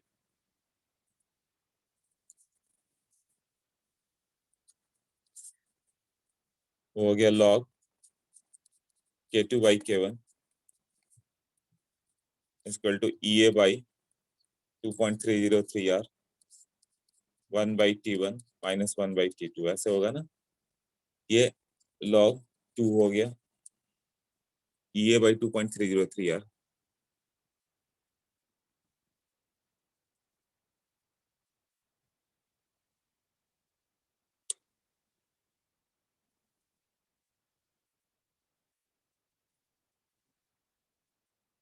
ये चाहिए है ना, किसमें चाहिए, जूल में चाहिए, किलो जूल में, तो जूल में ही आ जाए। ये किलो जूल के लिए आर का वैल्यू 8.314 बाई 1000 कर दो तो किलो जूल हो गया। और ये टेम्परेचर दिया हुआ 10, और ये 310 और 300, यही है ना, इससे एक्टिवेशन एनर्जी आ जाएगा तुम्हें। ये तो कैलकुलेशन वाला हो गया, right. Okay, 7, the rate coefficient k for a particular reaction is given।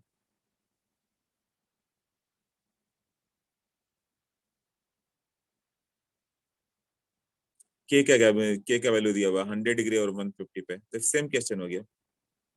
K2 K1 दिया हुआ है, T1 T2 गिवन है, एक्टिवेशन एनर्जी निकालना, सेम हो गया ना। वहाँ 300 और 310 था, यहाँ अलग अलग दूसरा टेम्परेचर है, राइट। और वहाँ K1 K2 का रेशियो 2 था, यहाँ K2 K1 कुछ और दिया हुआ, तभी तो हो जाएगा ना 7। हाँ, 5th नहीं हुआ तो 7th भी नहीं हुआ, right.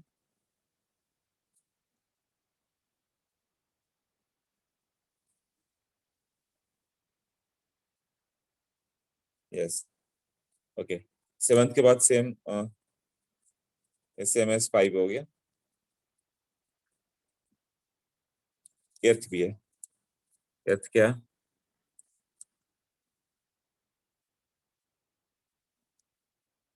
2N2O5 gives out 4NO2 plus O2, first order kinetics है। हाँ, तो फर्स्ट ऑर्डर आता ही है, तो कैलकुलेट क्या करना है, 60 मिनट के बाद कितना प्रेशर आएगा।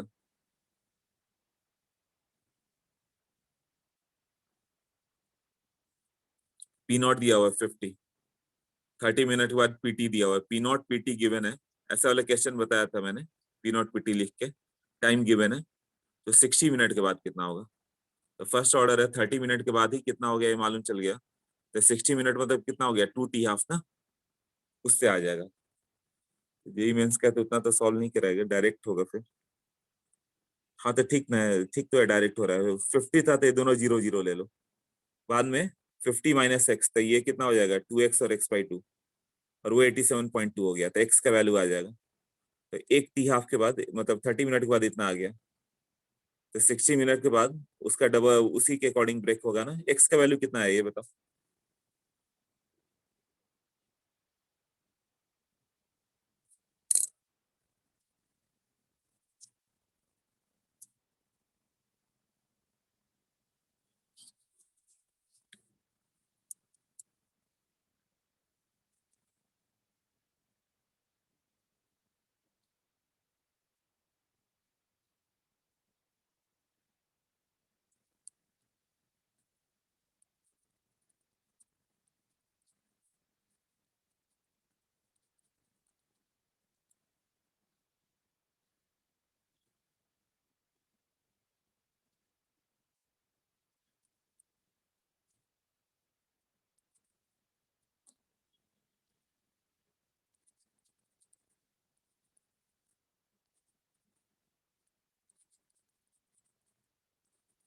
हाँ, 50 minus x, 2x x/2 add कर दो,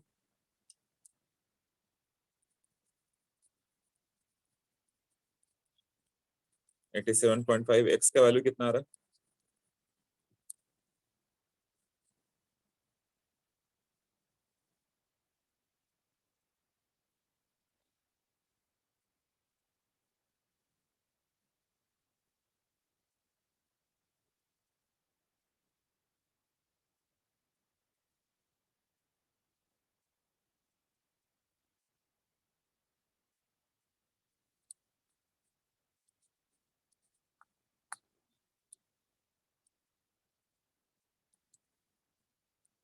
हाँ, इस तरह से आएगा ना। हाँ, कितना आ गया x का वैल्यू, अरे किसने कैलकुलेट नहीं किया। ओके, तो कितना हो जाएगा, 50 माइनस 87.2,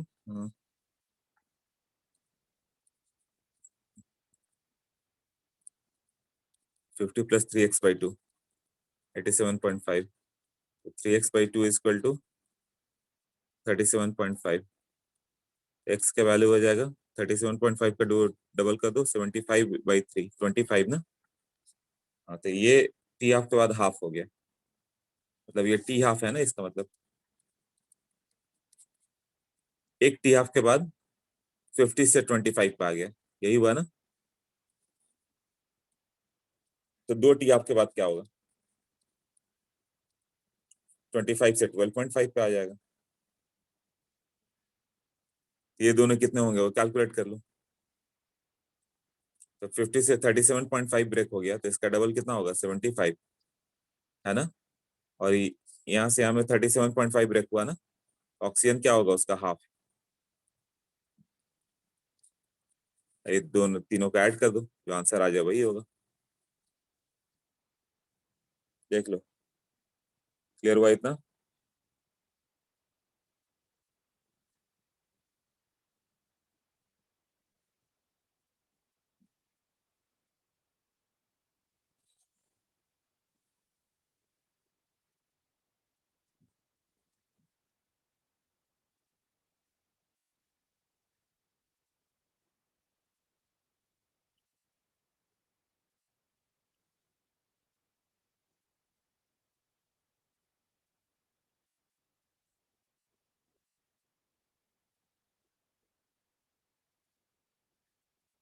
ओके, आंसर आ गया राइट। ठीक है, इसके बाद कौन सा हो गया, 8 हो गया, देन 9 ना। Decomposition of H2O2 first order follow करता है, ये तो सही है। Concentration of H2O2 decreases from 0.5 to 0.125, मतलब दो टी हाफ ना। पहले 0.5 से कितना हो गया होगा 0.25, 0.25 से 0.125, दो टी हाफ में इतना पहुंचेगा। तो what is the concentration of H2O2 when the concentration of H2O, rate of the formation of O2 क्या होगा। तो 50 मिनट्स में इतना आ रहा है, तो टी हाफ कितना हो गया तुम्हारा, दो टी हाफ में एक टी हाफ में 0.5 से 0.25, 0.25 से 0.125, टू टी हाफ मतलब 50 मिनट, एक टी हाफ का वैल्यू 25 मिनट है। तो टी हाफ मालूम चल गया 25, तो के का वैल्यू कितना होगा 0.693/25, राइट। तो कंसेंट्रेशन जब मालूम है तो रेट कितना होता है के इंटू ए ना। तो के कितना आ गया 0.693/25 इंटू 0.05, नाइन्थ देखो।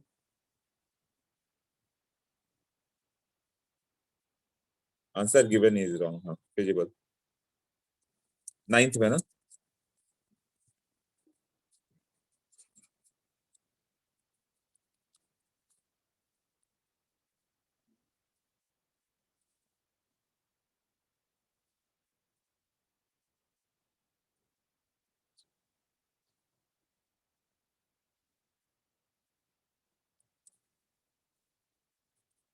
0.693/25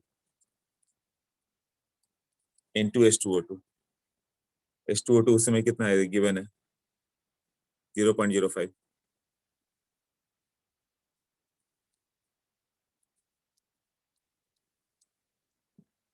बाकी यूनिट वगैरह चेक कर लो, वो मोल ही दिया हुआ है, पर मिनट ही दिया हुआ है। हाँ तो आंसर क्या गिवन है और क्या आ रहा है तुम्हारा आंसर।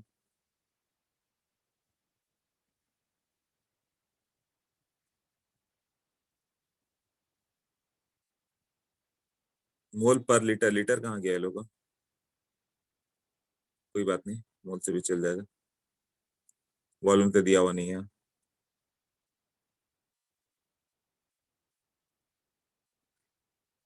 हाँ नाइन्थ क्लियर हुआ, कैसे किया। ओके, नाइन्थ के बाद 10, 10 का देखो कैसे दिया हुआ। The rate of reaction doubles on increasing the temperature, तो डबल होता ही है, should be increased from so that the rate doubles if activation, ए का रेट डबल हो गया, ठीक है। The temperature of the reaction be should be increase from 300 to कितना किया जाए कि उसका भी रेट डबल हो जाए, if activation energy of B is twice that of a. ऐसे ही दो का रेशियो लेना होगा, पहले में ये ले लो तो दूसरे में 2 ये लेना है ना। उसका कितना टेम्परेचर करोगे तो डबल हो जाएगा।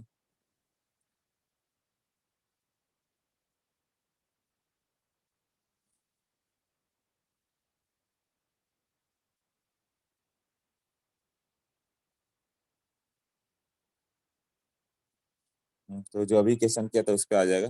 हाँ अनुष्का बोलो। हाँ बताओ। आपने नाइन्थ में वो के का वैल्यू कैसे फाइंड किया वो नहीं समझ हाँ यहाँ दो टी हाफ दिया हुआ था ना, एक क्वेश्चन पहले भी किया था कि इंपॉर्टेंट है दो टी हाफ वाला, कि वो 0.5 से 0.25 देन 0.125, ये इसका हाफ है ना, एक टी हाफ के बाद ये हाफ आएगा, दूसरे हाँ टी हाफ के बाद इसका भी हाफ आएगा। इसका मतलब टोटल टाइम टेकन कितना है, 2 टी हाफ ना, ओके। और वो 50 है। तो ऐसा वाला क्वेश्चन ये बहुत इंपॉर्टेंट वाला पार्ट है आईटी के लिए। जानबूझ के यहाँ से यहाँ करके बोलता है कितना है, तो ये डेटा तो लर्न कर लो कि अच्छा हाँ ऐसा 2 टी हाफ होगा। Thank you sir. ओके। हाँ तो ये भी इजी क्वेश्चन है 10th वाला। 10th क्या हो गया, log k2/k1 equal to EA/2.303 R। ये कितना हो गया, 1/300 माइनस 1/310, फर्स्ट केस। और दूसरे में भी log k2/k1 इक्वल टू इसका 2x है, 2.303R 1/300 माइनस ये कितना होगा, यही पूछा है ना, t। और ये दोनों वैल्यू बताया कि कितना हो गया, ये 2 है, ये भी 2 है, ये भी 2 है, डबल हो जा रहा है, मतलब ये दोनों को इक्वल कर दो। x/2.303R, ये हो गया 10/300 into 310 will be equal to 2x/, 300t, t-300 ऐसे कुछ होगा ना। अब यहाँ से कैंसिल कर दो और x भी कैंसिल कर लो, ऐसे t का वैल्यू लेकर आ जाओ, ये होगा ना 10th का आंसर।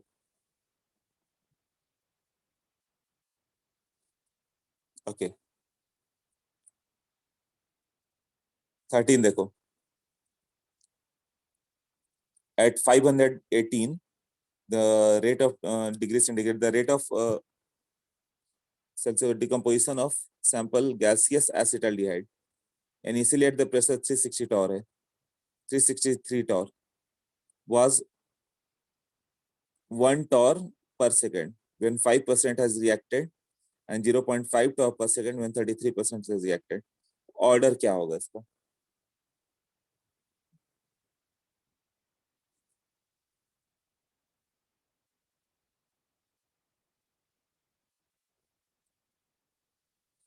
हाँ तो प्रेशर कैंसर हो गया, 360 टॉर है, was the rate of decomposition, हाँ रेट दिया हुआ है ना, द रेट 1 टॉर, उसका रेट हाफ हो जा रहा है, एक 5% पहुंचा, दूसरा जब 33% पहुंचा, तो ऑर्डर ऑफ द रिएक्शन क्या हो सकता है।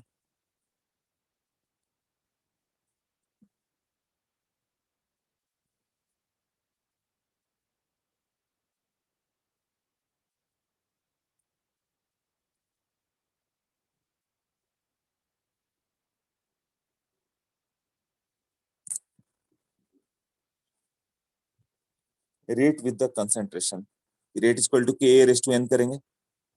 पहले रेट क्या लिखोगे, 1 टॉर, के इंटू ए उस समय कितना होगा 95, 5% रिएक्ट कर गया, के इंटू 95 का पावर एन।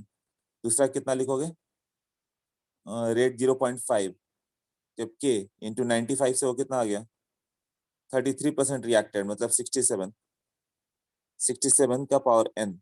तब ये दोनों को सॉल्व करना पड़ेगा हम लोग को, तो ऑर्डर कितना आएगा फिर।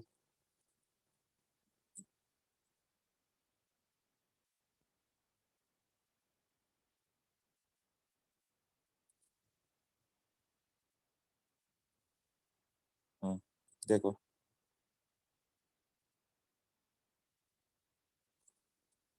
ये हो गया, rate is equal to k a raise to power n, rate 1 torr per second है ना, जब के ये 95%, 5% रिएक्टेड तो 95 बचा हुआ, और ये 0.5 पे आ जा रहा है रेट, जब के 33% रिएक्टेड मतलब ये 67 पे आ गया। तो इससे एन का वैल्यू क्या होगा,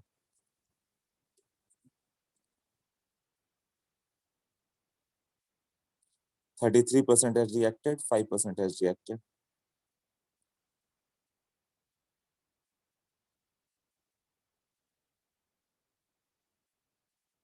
फ्रैक्शनल ऑर्डर आना चाहिए, फ्रैक्शनल ऑर्डर तो आ ही नहीं रहा है, इसका मतलब ये बोनस चला गया होगा, है ना, क्योंकि 2 आ गया और 95/67 ये कुछ लिख सकते हो क्या इसको, कितना करीब है, लॉग वगैरह का वैल्यू भी नहीं है। हाँ पहले ये क्वेश्चन कौन सा था, राइट, ये जो हम लोग क्वेश्चन कर रहे हैं, क्वेश्चन नंबर 13।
आया किसी का आंसर, इसको सॉल्व करना पड़ेगा किसी तरह।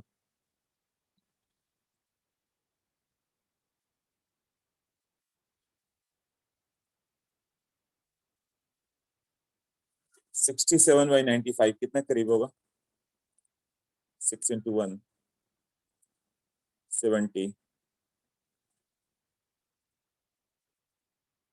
2 आ जा रहा है, अच्छा √2 है, 1.4 है, हाँ हाँ 1.4 है, √2 n 2।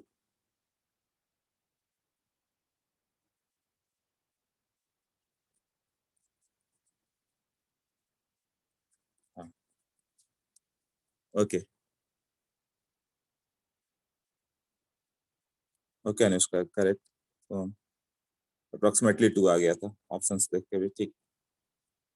और कौन सा है, 13 हो गया ना, 14 and 16, 14 में देखो क्या है, the bacterial infection is found to be a dose of antibiotic, the bacterial population minus the n naught by nt after 1 hour। तो इसका ग्राफ क्यों दिया है, अच्छा वो ग्राफ बता रहा है what is the plot of, ये ग्रोथ काइनेटिक्स हो गया, बैक्टीरियल इन्फेक्शन ग्रो होगा, एंटी का value n naught E raise to power something t आ रहा है, ये टी जितना बढ़ते जाएगा एन नॉट बढ़ते जाएगा, यही होगा ना, तो a dose of antibiotic taken only needs 1 hour to reach the wound, ठीक है,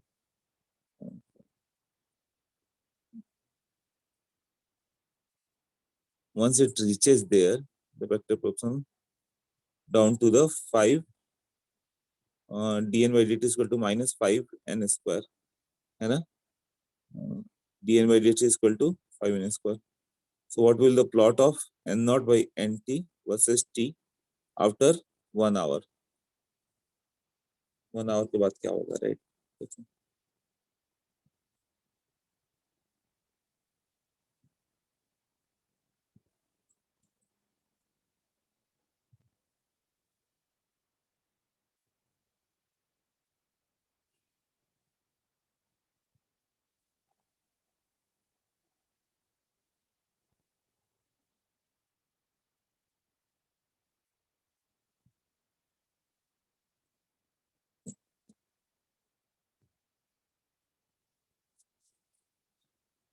minus dn by dt is equal to 5 n square goes down उसका population,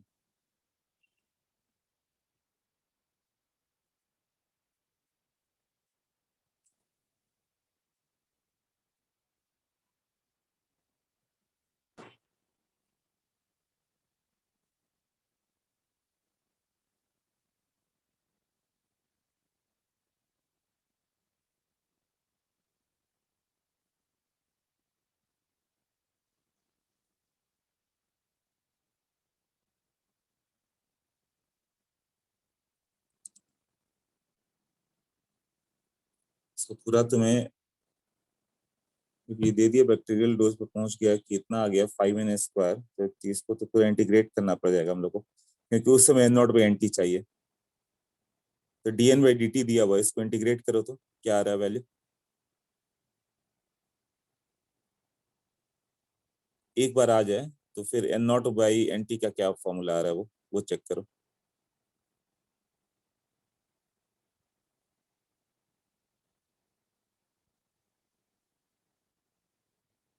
इंटीग्रेट करो, देखो क्या आ रहा है।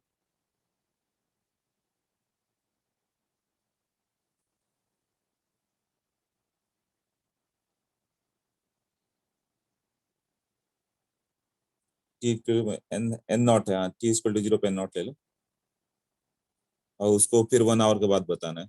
क्या था? dn/dt=-5n²। ये तो सेकंड ऑर्डर इक्वेशन ही है ना, dn/dt=-5n²। सेकंड ऑर्डर तो इंटीग्रेट किया ही था ना, dn/n² =-5dt। t=0 पे ये वैल्यू n0 है, t=80 पे nt है, तो इसका वैल्यू चाहिए। तो dn/n² का वैल्यू -1/x होता है ना, -1/1/x²। देख लो इंटीग्रेशन सही है ना।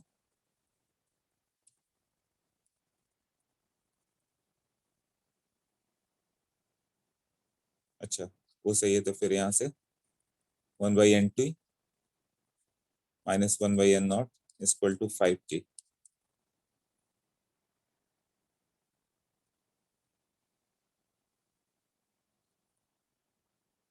n0 से इस पे जाओगे, बट टाइम अलग हो जाएगा थोड़ा। टाइम स्टार्टिंग में वो बैक्टीरियल n0 कब था? जब वो अ,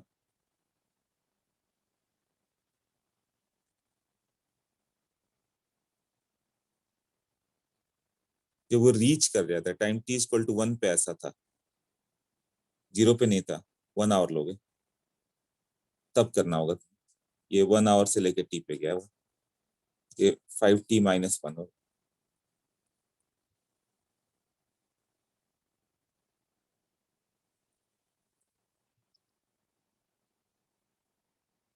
ऐसे ही होगा ना। अब n0/n का वैल्यू क्या आ रहा है?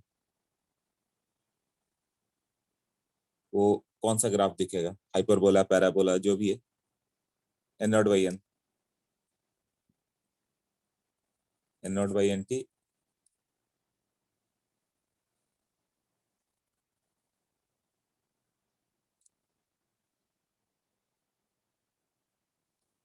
n0 से 4 और मल्टीप्लाई कर दो।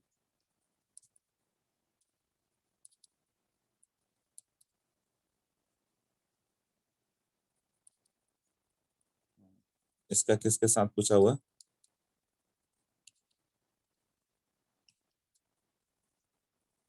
ये वाई एक्सिस है, टाइम के साथ ना, तब तो वो स्ट्रेट लाइन हो जाएगा वो। टाइम, हाँ, इसके साथ राइट, ये एक्स हो जाएगा, फिर एम हो जाएगा, और स्लोप हो जाएगा। स्ट्रेट लाइन जो होगा वो आंसर कर दो फिर।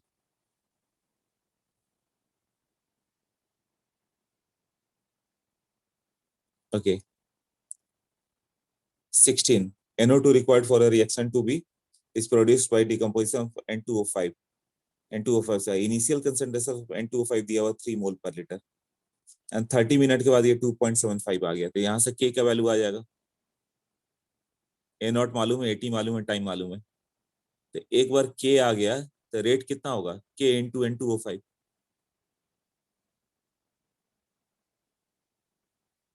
राइट।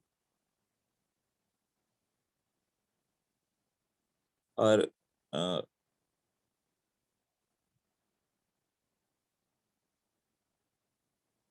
तुम्हें NO2 को बताना है, तो रेट ऑफ रिएक्शन कितना होगा? -1/2 dN2O5/dt = 1/4 dNO2/dt = DO2/dt, ये है ना। और तुम्हें यहाँ से के आ जा रहा है वाले इक्वेशन से, तो फिर वो 1/4 dNO2/dt अभी आ जाएगा ना।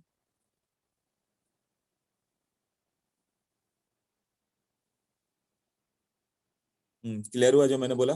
इससे हो जाएगा।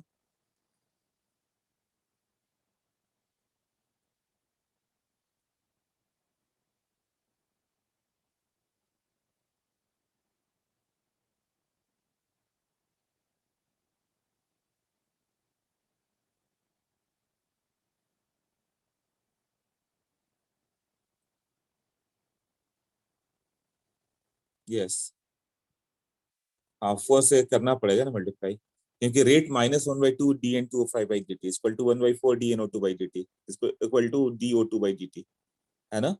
और यहाँ से कभी मैंने बताया था फर्स्ट ऑर्डर होगा तो के ना होके के डिसोसिएशन होता है, तो तुम्हें यहाँ से के डिसोसिएशन मालूम चल जाएगा। यही था ना, के डिसोसिएशन मालूम चल गया, और के डिसोसिएशन इक्वल टू 2k आएगा। फिर के डिसोसिएशन कितना होगा? 2.303/30 log 3/2.75, और के कितना हो जाएगा तुम्हारा? 2 इंटू के डिसोसिएशन ना, एक बार के आ गया तो कितना हो जाएगा? -1/2 dn2o5/dt इक्वल टू k/n2n2o5। देख देता हूँ कंफ्यूज ना हो तो। पहले एक बार बताया था ये डिटेल में कि ये के डिसोसिएशन होता है।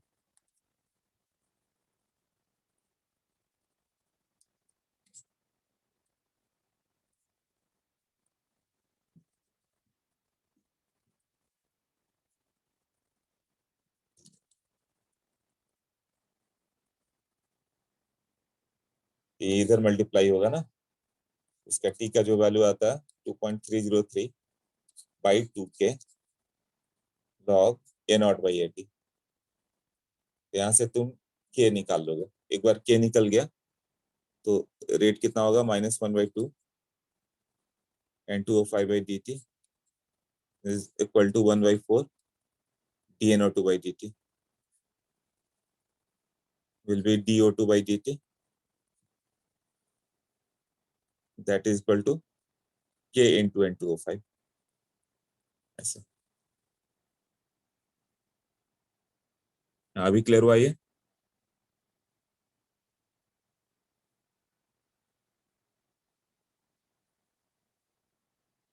एक क्वेश्चन और बच गया, एक्सरसाइज 5 का 11।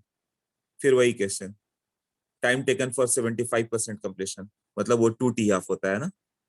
If the time taken for the 75% of the reaction of P is twice of the time taken of the 50% of the reaction, तो ये कौन सा हो गया? फर्स्ट ऑर्डर में ना, फर्स्ट ऑर्डर में ही एक टी हाफ के बाद 50% बचेगा, 2 टी हाफ के बाद 25 बचता है, मतलब फर्स्ट ऑर्डर है। The concentration of Q varies with the reaction as the shown, the overall order of the reaction is what?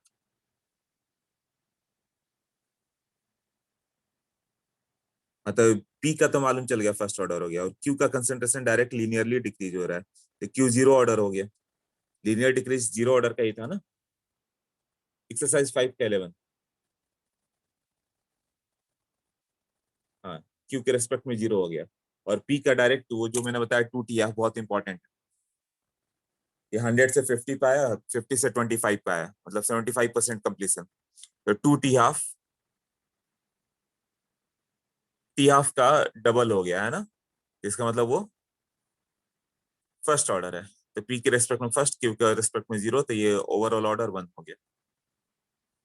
11th भी क्लियर हुआ?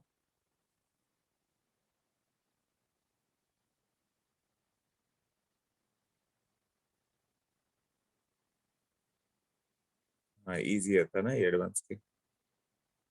अब तो सबका कर दिया, केवल 11 बचे थे तुम लोग। गुड, ठीक है, वो तो गया ना सारे डाउट। चलो तो जाओ एक बार अवस्थी कर लेना, है ना। कल क्लास टेस्ट रखेंगे, कल देख लेते हैं। कल उसके बाद, हाँ ठीक है, चलो अभी एग्जाम देकर आओ, फिर मिलते हैं। ओके, ऑलराइट, चलो बाय बाय। Okay bye.